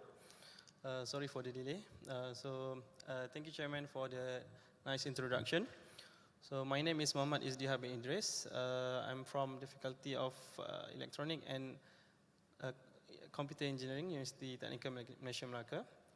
So today I'll be talking about surface engineering of zinc oxide thin film for the growth of methyl ammonium triiodide perovskite layer. Okay, as for the introduction, as you can see in the figure 1, This is a schematic of perovskite crystal structure. So it has A, B, X3, where A and B are the cation and X is the anion. So it is very interesting materials and has excellent optoelectronic properties and widely used for solar cell applications. And as you can see in figure 2, this is a standard perovskite solar cell structure, where it consists of 3 important layers. The first one is a perovskite layer as an absorber layer. And normally we use metal halide, or in this case I'm using methyl ammonium iodide. And there are 2 transport layer, the electron and holes transport layer. So when the sunlight hit the perovskite, it will absorb and generate electron and holes pair. So the electron will go to the ETL and holes will go to the HTL. So for the HTL, normally people use spiral method, or nowadays people use nickel oxide because of low cost. And then for the zinc oxide, metal oxides like titanium oxide, zinc oxide or tin oxide is widely used. So for the ETL layer or electron transport layer, titanium oxide has been used widely because of excellent properties. It has high transmission, higher electron mobility. However, it requires high temperature processing. It requires about 500 degrees Celsius. So due to that reason, there are so many obstacles if you need a process which is less than 400. So alternatively, zinc oxide is a promising material because it has a similar characteristic like titanium oxide, and it's also of higher mobility and lower processing temperature. So however, even zinc oxide is a promising materials for the development of solar cell. There are still a lot of problems and obstacles that need to be handled. The most common one is due to the thermal instabilities. So the perovskite will decompose easily whenever it is deposited on the zinc oxide. So it was reported that a significant concentration of hydroxyl group or any residual flaws that present on the zinc oxide thin film will lead to the breakdown of the perovskite layer. So the changes of color can be seen easily when you try to deposit perovskite film on zinc oxide. You can see the changes of color from black or dark brown to yellowish in a few minutes. That one indicating the quick decomposition of perovskite. So in this work, we propose 3 different ways on depositing perovskite. We have dry zinc oxide, or actually it is anneal or sintered zinc oxide. We have a wet zinc oxide. So we're going to deposit perovskite on 3 different surfaces. So first dry zinc oxide, second one is wet zinc oxide, and the last one is by having a buffer layer or interfacial layer between perovskite and dry zinc oxide. Okay, for the methodology, in order to deposit perovskite, we are using 2-step method. So we need to prepare the lead iodide and metal ammonium iodide. So in this case, we just stir it for 3 hours at 80 degrees. And for the lead iodide and for the metal ammonium iodide, we need to stir it for 3 hours. And then for the preparation of zinc oxide and graphite layer, in this work, we're using a binder. So how to prepare the binder? We mix alpha terminal and ethylene cellulose for about 1 day, 24 hours at 100 RPM. So when the binder is prepared, we just mix with the zinc oxide powder or nanoparticles another 1 day to get the paste of zinc oxide or the solution of zinc oxide. And the same process was also used for the preparation of graphite. So this is a step that we use to deposit the film. In this case, we actually have 4 samples. The first one is as a reference sample where the perovskite is spin coated on a glass. So there are, since we are using a two-step, we need to deposit one by one. So in the figure 8, that will be our reference sample. And we also prepare perovskite on top of graphite polymer. So first we need to deposit the zinc oxide on top of glass, then we anneal it, or we sinter it at 100 degrees Celsius. And then we deposit another layer, we call it one buffer layer of graphite. And lastly, we deposit the perovskite layer. And then we also make a comparison of zinc oxide, the perovskite on top of zinc oxide, where we sinter and we anneal and non-anneal zinc oxide, as you want to see the difference between the quality of perovskite on top of zinc oxide. So in order to study the stability or the quality of the perovskite on top of different surface, there are 4 graphs of Xrd. We did Xrd and the pattern. From the pattern of our reference sample, which is A, you can see that all the prominent or significant peak of metal ammonium triiodide can be observed clearly. And from the figure C and D, the perovskite on top of wet zinc oxide and on top of graphite polymer, all the prominent peaks can still be observed, except for the perovskite on top of dry zinc oxide. You can see that most of the prominent peaks are missing. This indicates that the perovskite has decomposed to something else. So this also can be easily observed by the changes of color. You can see that for perovskite on top of dry zinc oxide, you can see that the perovskite turned to yellowish in a short time. While for the perovskite on top of wet zinc oxide and on top of graphite polymer, the dark or black color of perovskite still can remain even after almost 1 week. Next, in order to get a deeper insight on the morphology of the perovskite, we also did a SEM analysis. As you can see from our reference sample, actually it's almost a cubic crystallographic. So you can see that the perovskite on top of graphite and on top of wet zinc oxide has a similar structure, while for the perovskite on top of dry zinc oxide, there are many pinholes indicating that the perovskite start to decompose even after a few minutes. So we also did some analysis on the optical side. We did a UV visible spectrometry measurement to check the absorption of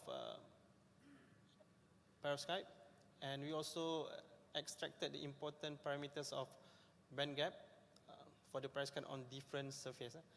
So for sample, for perovskite on top of wet zinc oxide and on top of graphite, the band gap are quite close to the perovskite on top of glass, which is our reference sample. However, for the perovskite on top of dry zinc oxide, you can see that the band gap is extremely large, larger than what we expected, and we believe that the perovskite has decomposed to something else, and we literally just measure the band gap of zinc oxide.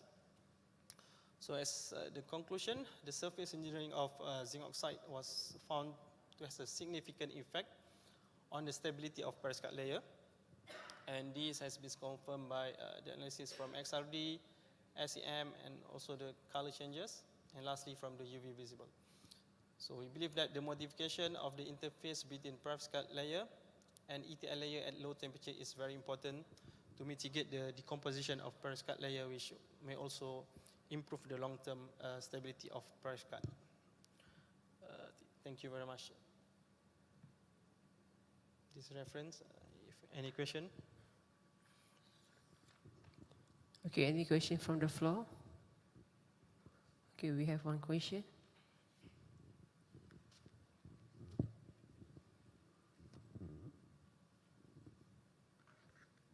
Okay, Assalamualaikum, Doctor. I have one question. You did mention that all of your sample undergo annealing process, right? Not all sample. For the dry zinc oxide, I think this one is good. Which is involved the annealing process? Which one? A, B, For C, C, D? C the only. wet zinc oxide, we didn't anneal it. It's just deposit the perovskite directly after we deposit zinc oxide without any sintering or annealing process. Okay. The other three? Yeah, the three, we heat it up at 100. For example, if you look at the dry zinc oxide, after first deposition of lead iodide, and then we deposit the methyl ammonium iodide, then we dried it. There is a,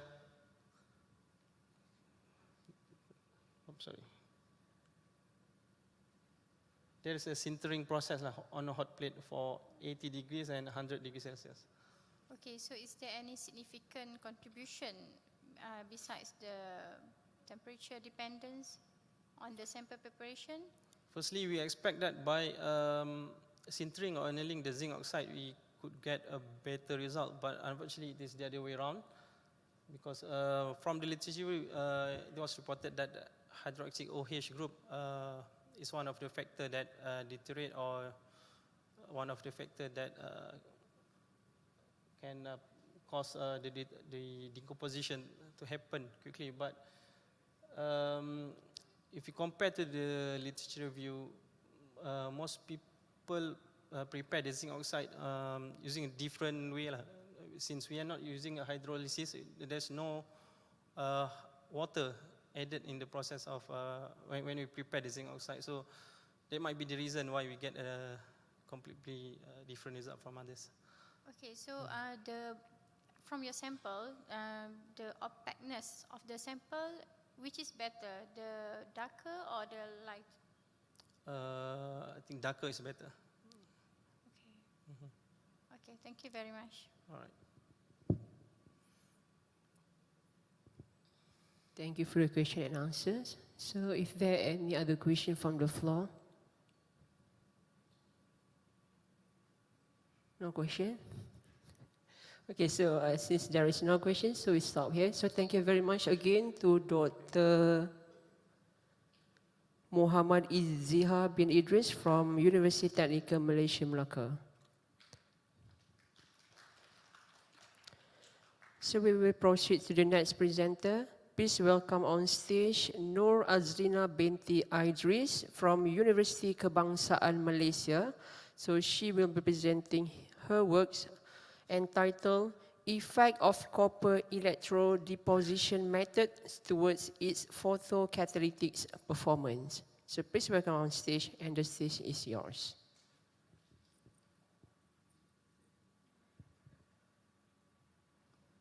Yes.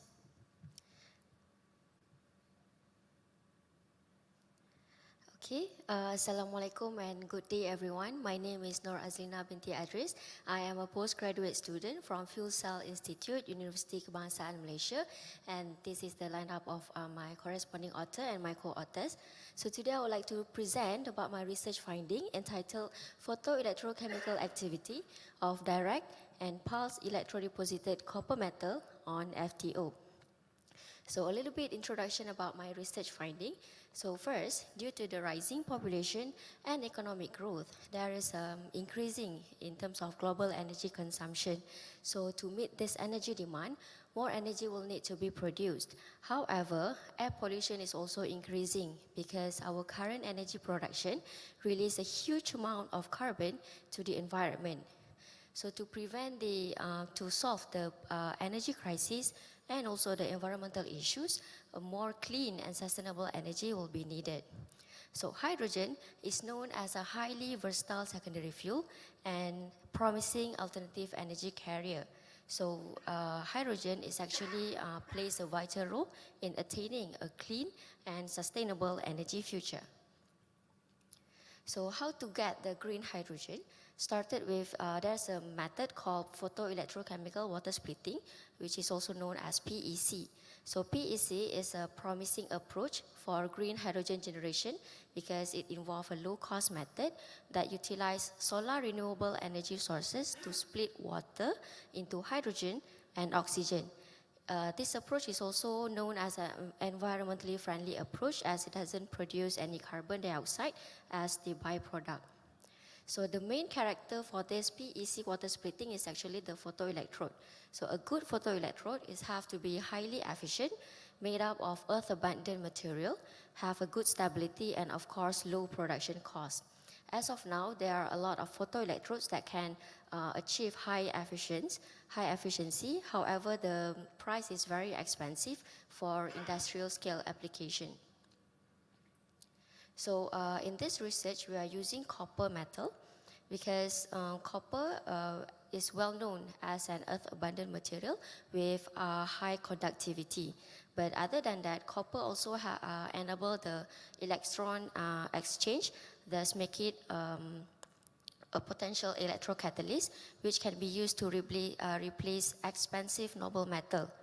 And then copper can also increase the light trapping efficiency, in which it can help to increase the photoelectrochemical performance for the water splitting.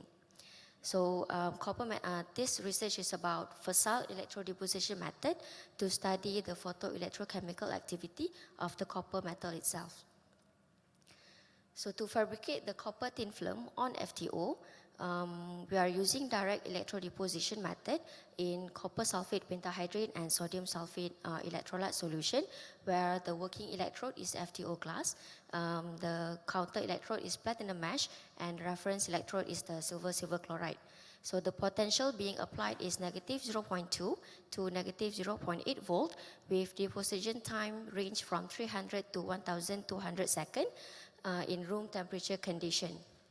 And then after direct electrodeposition, we also study pulse electrodeposition, in which the pulse will be turned on and off throughout the process using the same potential, negative 0.2 to negative 0.8 volt, with deposition cycle of 100 to 400 cycles in the same room temperature condition.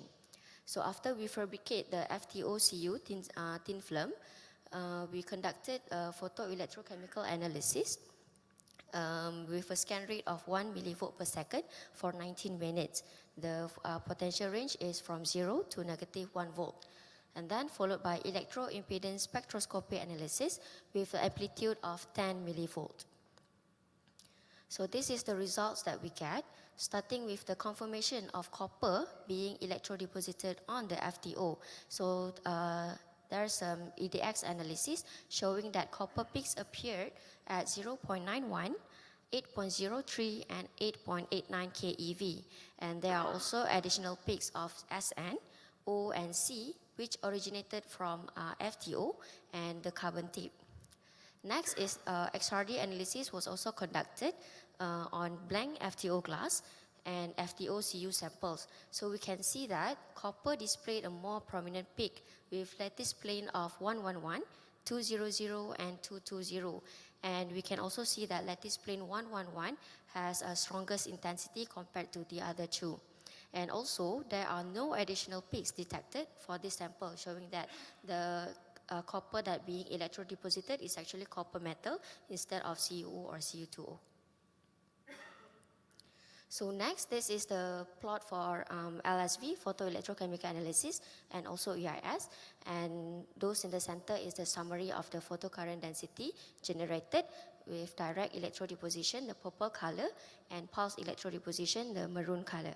So from here, we can see that when we increase the applied potential for the electrodeposition, the photocurrent density is also increasing. But to compare direct and pulse electrodeposition, photocurrent density generated for FTO-CU from pulse electrodeposition is way better compared to the direct electrodeposition. And then if we look at the EIS, we can see that those that have strongest, highest photocurrent density have the lowest charge transfer, in which it have the smallest arc radius. So this is the current density plot to explain the results that we get previously. So we can see that when we electrodeposit copper using negative 0.2 until negative 0.6 volt, the slope remain constant. But when we are using applied potential of negative 0.8 volt, the slope started to increase at 160 seconds. This indicates that there is a changes in the growth mechanism, in which it suggests that there is an evolution of dendritic formation of FTOCU that being electrodeposited at negative 0.8 voltage. So this is the FISEM image that support this statement. So at negative 0.4 volt, the shape is more like a spherical cubic shape, but when it was being electrodeposited at negative 0.8, there is a dendritic formation, dendritic shape starting to form. So from this result, we constantly apply negative 0.8 applied potential, but we vary the electrodeposition time for direct deposition and electrodeposition cycle for pulse deposition. So again, we can see that when we increase the electrodeposition time or cycle, the photocurrent density will be increased and the charge transfer resistance will be decreased. However, at higher 1200 seconds and 400 cycles of electrodeposition, the photocurrent density generated is started to decreasing, and this might be caused by the over thickness of the copper metal. And again, we can see that pulse electrodeposited FTOCU has a better performance compared to direct electrodeposition. So to conclude my research finding, first, the electrodeposition parameters such as applied potential, amount of time, and pulse cycles have a significant influence towards its photoelectrochemical performance. Second, the copper that being electrodeposited at negative 0.8 volt has the best photoelectrochemical performance. Third, the copper that being electrodeposited at negative 0.8 volt for 900 seconds direct deposition and 300 cycles pulse deposition have the best highest photocurrent density generated and lowest charge transfer resistance. And finally, the FTOCU samples that being fabricated using pulse electrodeposition method displays the most favorable photoelectrochemical performance. That's all from me. Thank you. Okay, thank you, Nur Azlina. Is there any question from the floor?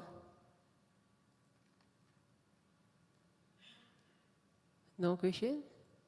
So if there is no question, I have a question to ask. Okay, what will happen if you increase the voltage to more than negative 0.8 volt?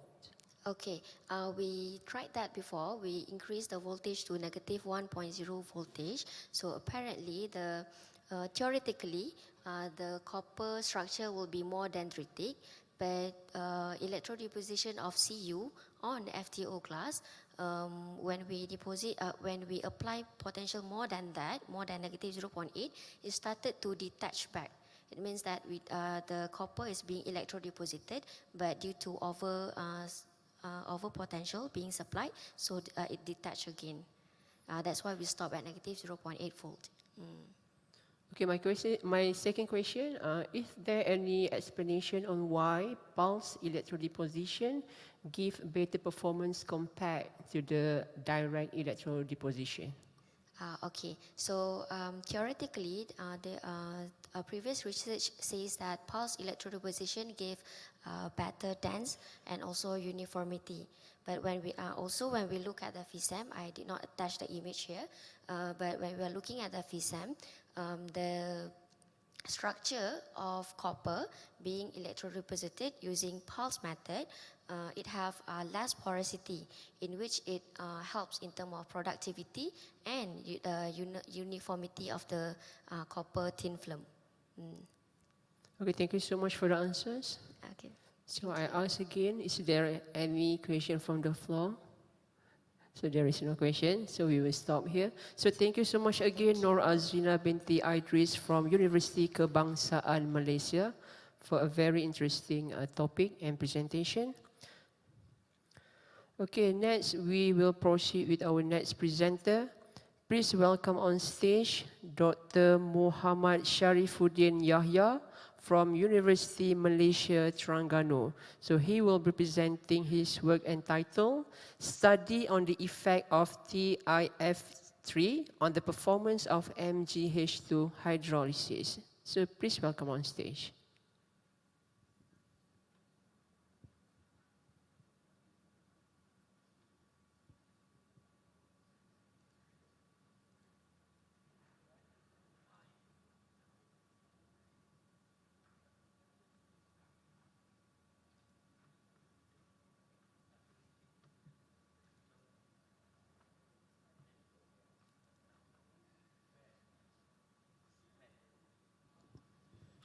Alright, sorry.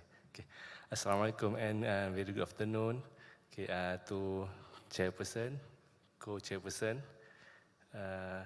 all the academicians and distinguished fellow researchers. Alright, so today I'm Muhammad Sharifuddin here from University Malaysia Terengganu, and I'm going to share some knowledge on our current study, which is on the effect of titanium fluoride or TIF3 on the performance of magnesium hydrolysis.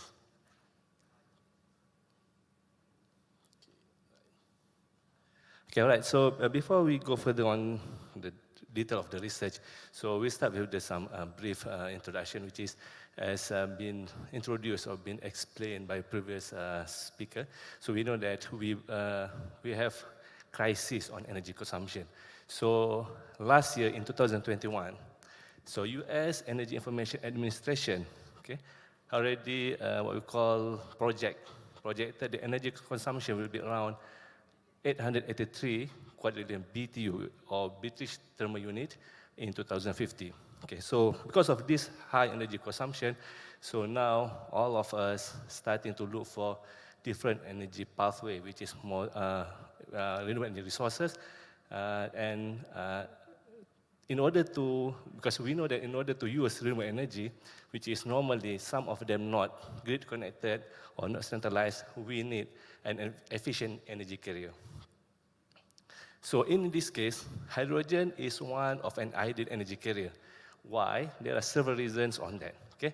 So first, for example, first, hydrogen is inexhaustible, which is it is abundant, and it can be produced from many resources, which is from green or blue sources. And secondly, hydrogen has very high energy density, which is the amount of energy content in hydrogen is 3 times more than petroleum, which is 142 megajoule per kilogram. And for the third reason why hydrogen is because it can use directly to generate power via fuel cell, or it also can be used as a mixture with another fuel, so for example in turbines and gas boiler. And finally, this is the most interesting part of hydrogen, which is it is very clean, where the combustion, the byproduct of the hydrogen combustion is only H2O or water vapor. All right, so as I mentioned before, for the hydrogen, we have several methods of producing it from blue sources or green technology. So these are an example for green production method, which is we have several, for example, high temperature water splitting, photobiological water splitting, electrolysis, fermentation, and metal hydrolysis. So basically, for the metal hydrolysis, it is not mature yet, so it's more likely still being studied, pursued by other researchers. And today, for our case, so I'm going to focus on metal hydrolysis, where we are focusing on metal hydride as the main source for this hydrolysis. And why we choose MG hydrolysis? First, because MgH2 has high energy content, which is it can release about 1,700 milligram per gram of magnesium hydride. And this metal is thermochemically stable, which is it has long shelf life. Means that if you place hydrogen, if you place magnesium hydride, it can maintain as magnesium hydride for a certain period of time. And thirdly, it's environmentally friendly, which is the byproduct of MgH2 is harmless and can be used in the cycle. Okay, so for the problem statement, okay, the problem with this, what we call hydrolysis is when we do the what we call during the hydrolysis process of magnesium hydride, there will be a formation of magnesium hydroxide, which is MgOH2. So if you can see from this figure, so magnesium hydroxide is what we call represented by a blue circle. So over the period, okay, so magnesium hydroxide will form around the surfaces of magnesium, and this phenomena will inhibit or stop the hydrolysis production. Thus, it limits the production capacity of MgH2. Okay, so the aim and objective of this research is, first, we want to study the feasibility of TIF3 as a catalyst for the improvement of magnesium hydride hydrolysis. Meanwhile, for the objective, okay, so first objective is to evaluate the hydrolysis performance of MgH2 TIF3 system at the room temperature. And secondly, we want to study the effect of TIF3 on the physical structure and chemical reaction of MgH2 system.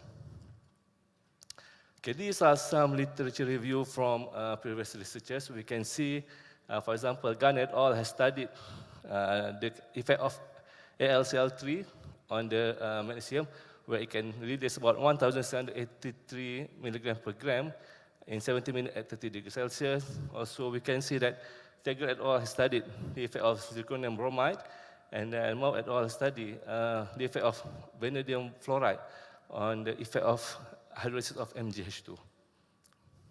Okay, so this is the methodology that we use, okay, to what we call to prepare the sample and to do the hydrolysis what we call process. Okay, first, all the preparation will be done in glove box in order to avoid, okay, what we call to avoid the moisture, okay, and oxygen. And then the sample will be boil milled for 1 hour at 400 RPM, and the boil to weight ratio is around 80 to 1. And then before we do the hydrolysis, we do the characterization on the materials for SEM, Xrd, and then we'll do the hydrolysis, and then we do some pH measurement to understand the effect of catalyst on the pH, and then we will do the drying process for 100 degrees Celsius for about 2 hours, and finally again characterization of materials for SEM and Xrd.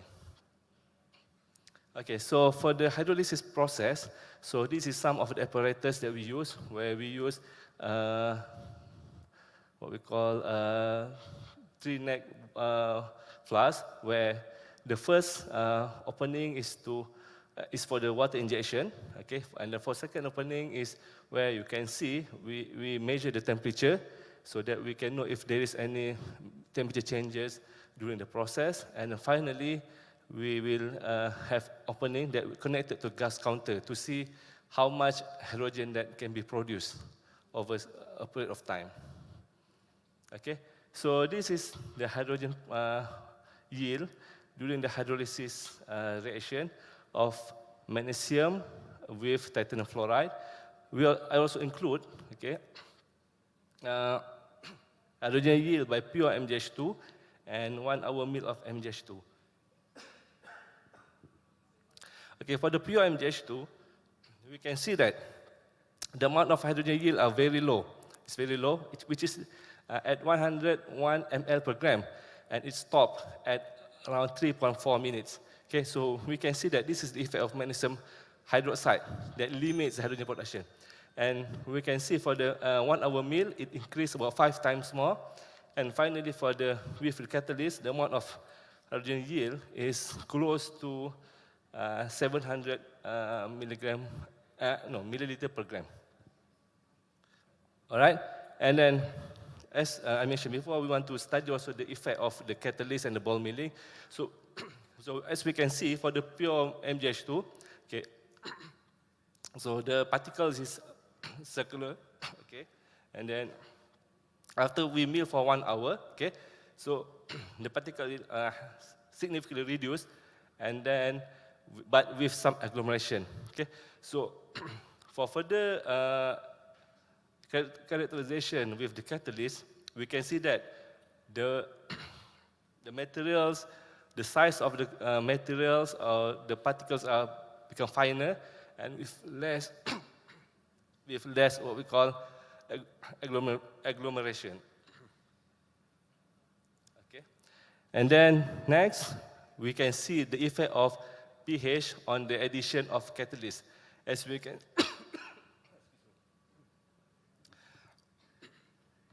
okay, as you can see, okay, when we are adding the titanium fluoride, so we can see the reduction of the pH, which is originally the pH is 11.94, but when we add titanium fluoride, it reduced to 10.57. So it becomes slightly lower because during the hydrolysis, titanium fluoride will decompose, okay? So forming HF, so, right? So that's why it reduces the pH of this one, okay? And you can see also the pH of MgH2 and the middle MgH2 are different because this pH is depending on how much what we call magnesium hydroxide that produced. Because the higher amount of MgOH2 produced, the higher pH because of the OH ion. So it will increase the pH. Okay, all right. So this is the hydrolysis, Xrd prior to hydrolysis. Okay, so we can see all the samples are pure.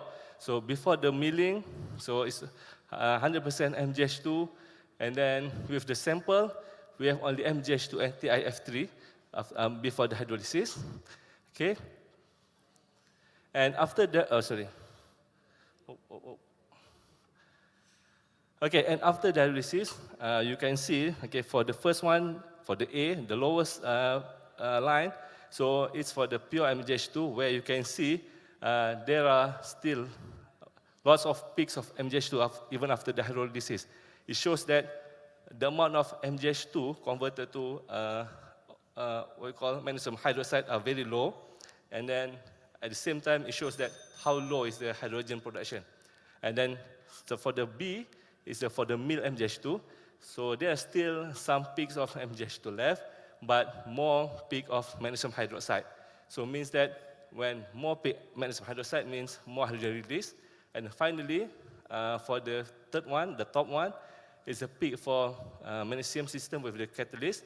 So we can see that additional new peaks, which is titanium oxide and magnesium titanium hydroxide, which is formed, or what we call formed because of the process between the TiF3 and MgH2 during the hydrolysis. Okay, so this is activation energy, EA. So from our calculation using erroneous plot, we found that the activation energy for hydrolysis with the catalysis is around 49.57 kilojoule per mole. Meanwhile, based on literature review, the pure MgH2, the EA is about 58 kilojoule per mole. Okay. Okay, as a conclusion, okay, so but the ball milling effect, so we found that, or we can conclude that it will significantly reduce the particle sizes, where we know that the smaller particle of the sample, it will increase the effective surface area and surface defect for hydrogen for hydrogenation process. And then secondly, the catalyst effect. So we understand that with the addition of the catalyst, okay, with the addition of the iron fluoride, it can reduce the pH and will slowing down the formation of magnesium hydride so that the amount of hydrogen will increase. And then for the further enhancement, we know that from this result, it is still far away from the theoretical value, which is 1,700 of ml of hydrogen production. So there are still lots of process for the improvement that can be done or can be achieved for this one. Okay, so these are some of the references that I use. Okay, thank you very much. Okay, so thank you very much, Dr. Muhammad Sharifuddin Yahya, for a nice presentation. So any question from the floor? No questions? Any question? Okay, we have one question. Okay, because you mentioned on your conclusions that ball milling effects, right? Okay. Is there any effect if we increase the speed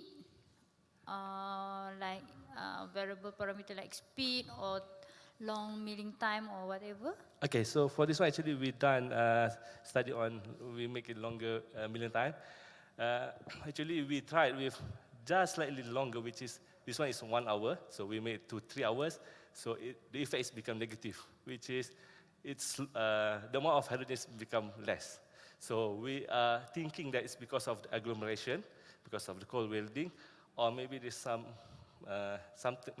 happened, because of some hydrogen may release from MGH2 during the ball milling, because of the heat and the, what we call for the mechanical process.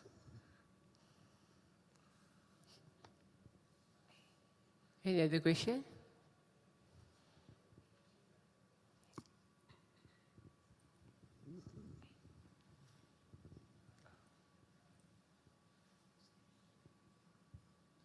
Assalamualaikum, Doctor. Assalamualaikum. I would like to know if there is any heat treatment after the ball milling, or did you use any grinder media like ethanol or acetone? No, there is no, everything here is, there's only mechanical milling, so no for the treatment with where we do the ball milling and all the preparation we done in the glove box, so to moist everything. So after that, we just straight away take the sample and then we do the hydrolysis. Right, thank you, Doctor. Okay, welcome. Okay, the time is up. So I can see there are many love in your S-body spectra. So we love your presentation very much. Okay, thank you so much again, Dr. Muhammad Sharifuddin Yahya from University Malaysia Terengganu. So we will proceed to the next presenter. So please welcome on stage Janet Rabo, another presenter from University of the Philippines, Diliman.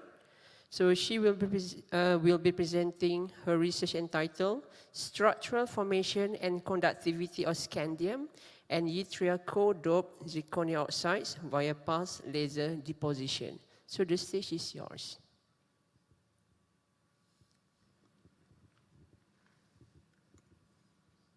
Good afternoon, everyone. So I will be presenting my study entitled Structural Formation and Conductivity of Scandia and yttria co-doped zirconia thin films via pulse laser deposition method. So in behalf of my professor, Dr. Rindy Boch Cervera and Dr. Takashi Tsuchiya of the NIMS Tsukuba, Japan, I will be presenting this study. So this is the outline of my presentation, introduction to SOEC, and I guess it was already introduced by Professor Nasifa earlier. SOEC and SOFC, methodology, results and discussion, conclusion, and the acknowledgement. So to introduce SOEC, we know that it is electrochemical devices with all solid state components, usually ceramics, and thermally stable at high temperature from 500 to 1,000 degrees Celsius. So SOEC can be used as energy conversion devices, primarily convert or split water into hydrogen and oxygen. And we have also solid oxide fuel cells using hydrogen as fuel. But the same device can be used as solid oxide fuel cells and electrolyzers at the same time. The motivation of this study is to use SOEC as energy storage device and to hybrid it with renewable energies such as wind or solar. So it can be used as energy conversion, energy storage device, as well as to reduce carbon dioxide into synthetic fuels such as carbon monoxide and hydrogen, and the heat requirement can be generated from high temperature generators or power plants. And as mentioned earlier, the same device can be used as reversible system for hydrogen storage and generation. These are the components. So you have electrolyte, you have electrode, you have anode and cathode, and some components were discussed already, like the NIO, BC, YZ, discussed by Professor Nasifa and my colleague for the NIO-YZ as electrode material. But my study is basically focused on the electrolyte material, which is yttria stabilized zirconia, or YSZ. Now, YSZ is a commonly used electrolyte for SOEC, and the conductivity can be characterized by the promotion of or increasing the oxygen vacancies. That's why the 7.5 to 10 mole% of YSZ has high ionic conductivity. However, as you can see in the phase diagram, the SOEC can be operated from 500 to 1000 degrees Celsius, and there are other phases that can be encountered which compromises the property of the device. So other dopants can be used, such as scandia, YB, and yttria, and for scandia or SCYSC was also used to stabilize zirconia. It has 3 times conductivity than YSZ, but also some problem with the phase stability. Now we will co-dope zirconia with scandia and yttria, primarily to take advantage of the mechanical stability as well as the high conductivity of scandia. And so the ionic conductivity is increased by promoting oxygen vacancies by substituting zirconia atoms by scandia and yttria. In our laboratory, we were able to synthesize or fabricate SOEC devices using electrolyte supported system. And we're able to obtain a very total conductivity of 2 times 10 to the negative Siemens per centimeter, which is lower for the electrolyte system, primarily due to the high or the very thick electrolyte system. So the aim is to fabricate a very thin film electrolyte. This will reduce the ohmic losses, or it will reduce the required potential to operate the device. So we fabricated using a simple drop coating method from 200 microns to 700 microns, and we observed a higher conductivity of 1.2 times 10 to the negative 1 Siemens per centimeter at 700, and from the figure, it is comparable to the previous results. Okay. Also, compared to the traditional YSE, SCYSE in the upper figure shows a very low resistance or impedance value, and it has been fabricated for SOEC also by the PLD method. Thus, in my study, I will be using pulsed laser deposition, or PLD, to fabricate SCYSE thin film for about 20 nanometer to about 1 micrometer. PLD is a vacuum phase deposition method. As you can see, you will apply laser, and then the laser will emit, once it hits the target, it will emit a plasma plume by an ionization process, and the thin film will be deposited on the substrate. So the parameters includes the laser properties, the substrate temperature, and the quality of your substrate or the surface, and the background pressure. So in my study, from the previous study, PLD has been used for YSZ, and the microstructure is a very important factor for electrolyte. Electrolyte system, it should be dense, and so they were able to fabricate different morphologies as you change the pressure and temperature. And for the ionic conductivity, dense film was produced with high ionic conductivity. Thus, for my study, I used PLD. So first, you prepare the target sample and the substrate, and pulse laser deposition and characterization. Okay, so this is the actual PLD system, and for characterization, that's me.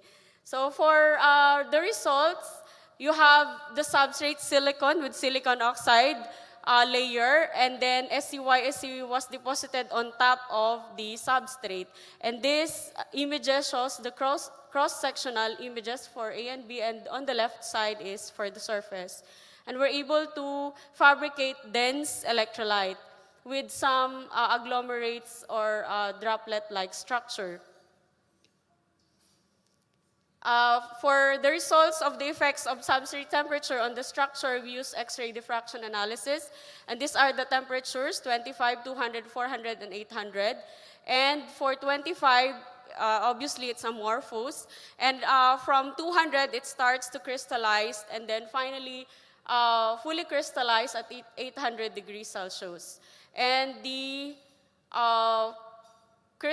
spectra is preferred to a cubic phase zirconia. Another, we use Raman to verify if the structure is actually cubic, and from the references, the structure is cubic zirconia or cubic SCYSC thin film.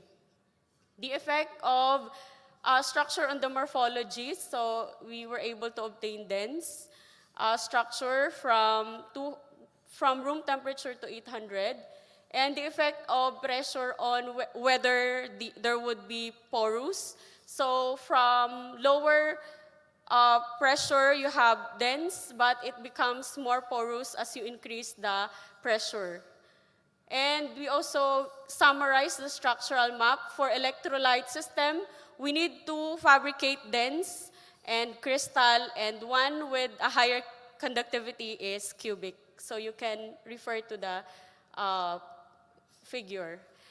We also, in order to verify, we use the code deposition, we use the PES or the photoemission spectroscopy, and the binding energies were identified for zirconia, scandia, yttria, and oxygen atom.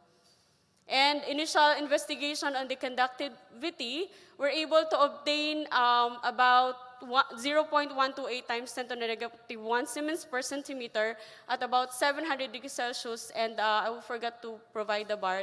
The activation energy is about 0.96 electron volt. And finally, for the conclusion, we're able to fabricate dense electrolyte using PLD starting 200 degrees Celsius, dense for lower oxygen partial pressure, porous for high oxygen partial pressure. The co-deposition were verified, and finally, a high conductivity were obtained. Thank you very much. This is the collaboration for my study. I would like to acknowledge them. Thank you very much for your attention. Okay, so thank you very much. So is there any question from the floor? Any question? So I have one question, maybe a very quick question. How do you calculate or measure the density of your thin film?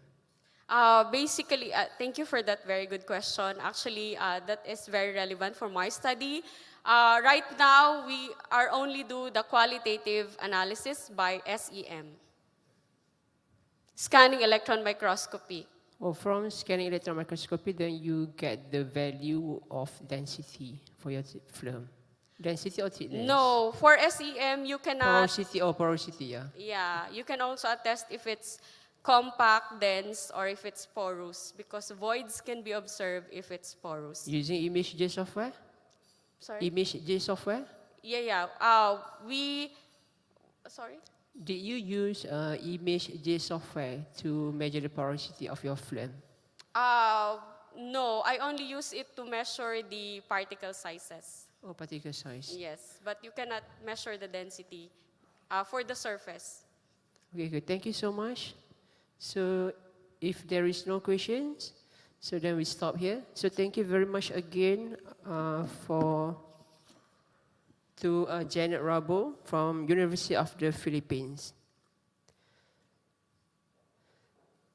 So now we will invite our last presenter for this session, Suhaida Dila from University Technology Mara. She will be presenting her research work entitled Effect of Stabilization Time on the Electrochemical Performance of a Lanthanum Strontium Cobalt Iron Oxide Symmetrical Cell But before that, I have an announcement to all the presenter or to all the participants. Reminder to all participants, we will have a grand conference dinner tonight at 7:45 p.m.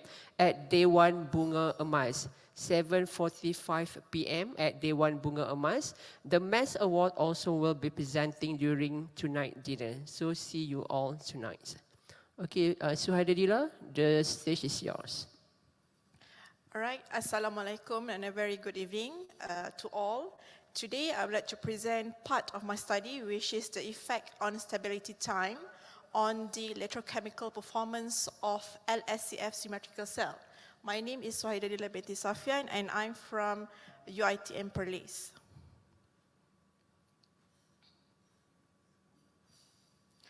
Okay, solid oxide fuel cell. What is SOFC? It is an energy conversion technology that converts from chemical energy to electrical energy.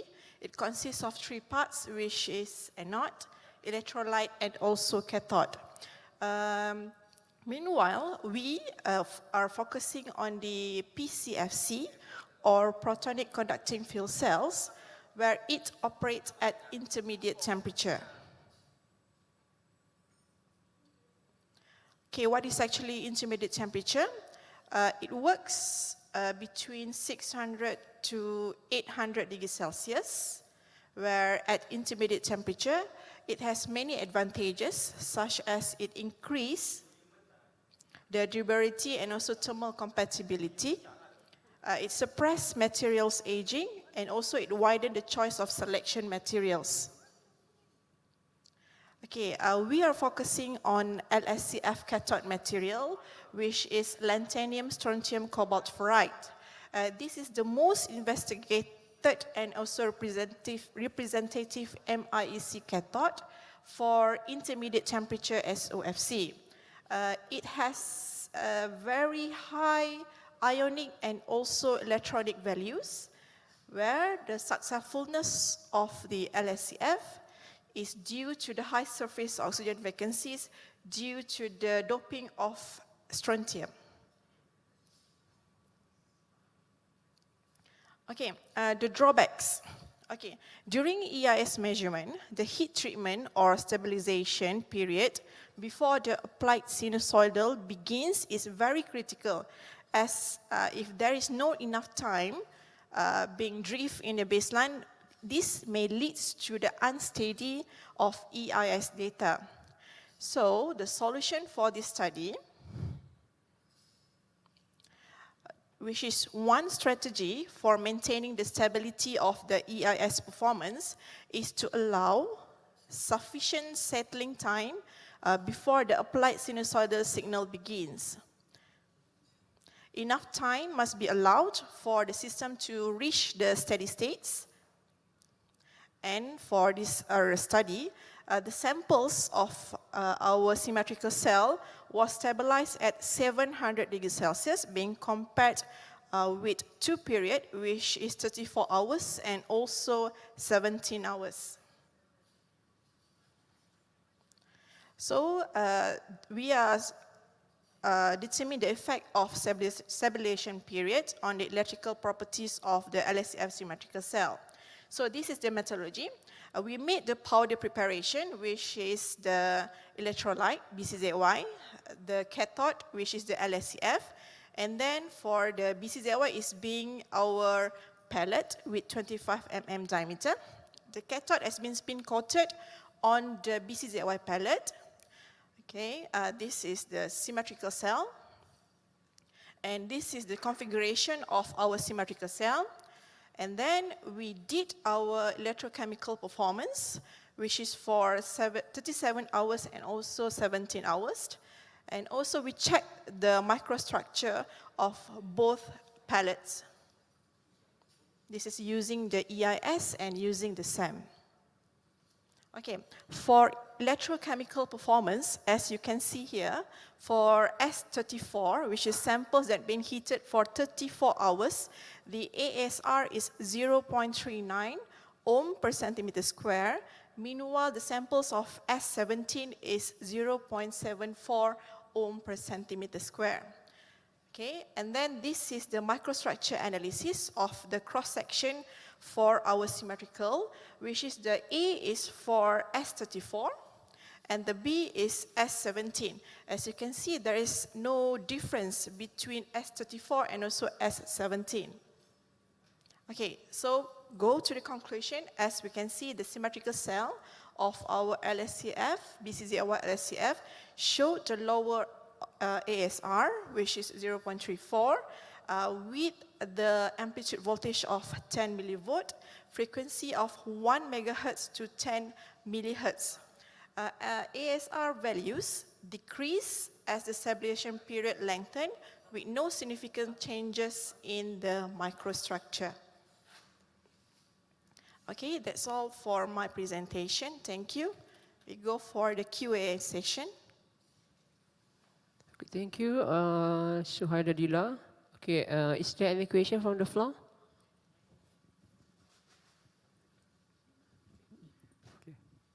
Okay, thank you so much for the presentation. I just wondering, for the fuel cell, if it's lower than 600 degrees Celsius, is it still can produce power, or is there any drawback on that? If it is lower than 600 degrees Celsius, it is considered as low temperature of operating temperature. Okay. It still can produce. However, the results or the production is not very stable. Okay. And then for higher, it will damage yes. the... Okay. This is good for 800, 750, and also 700, sorry. Okay, so the optimum should be around 750, is it? Yes. Okay, thank you.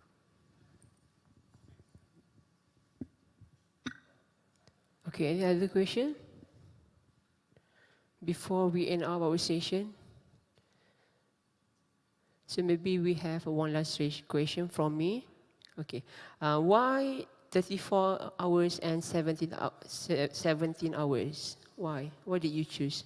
Okay, previously we did our 13 mm diameter samples.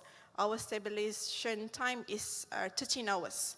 This time, we enhance the size of our pellet, which is 25 mm diameter. So to find the steady state of this temperature, so we try an error of this both temperature, which is 17 and also 34.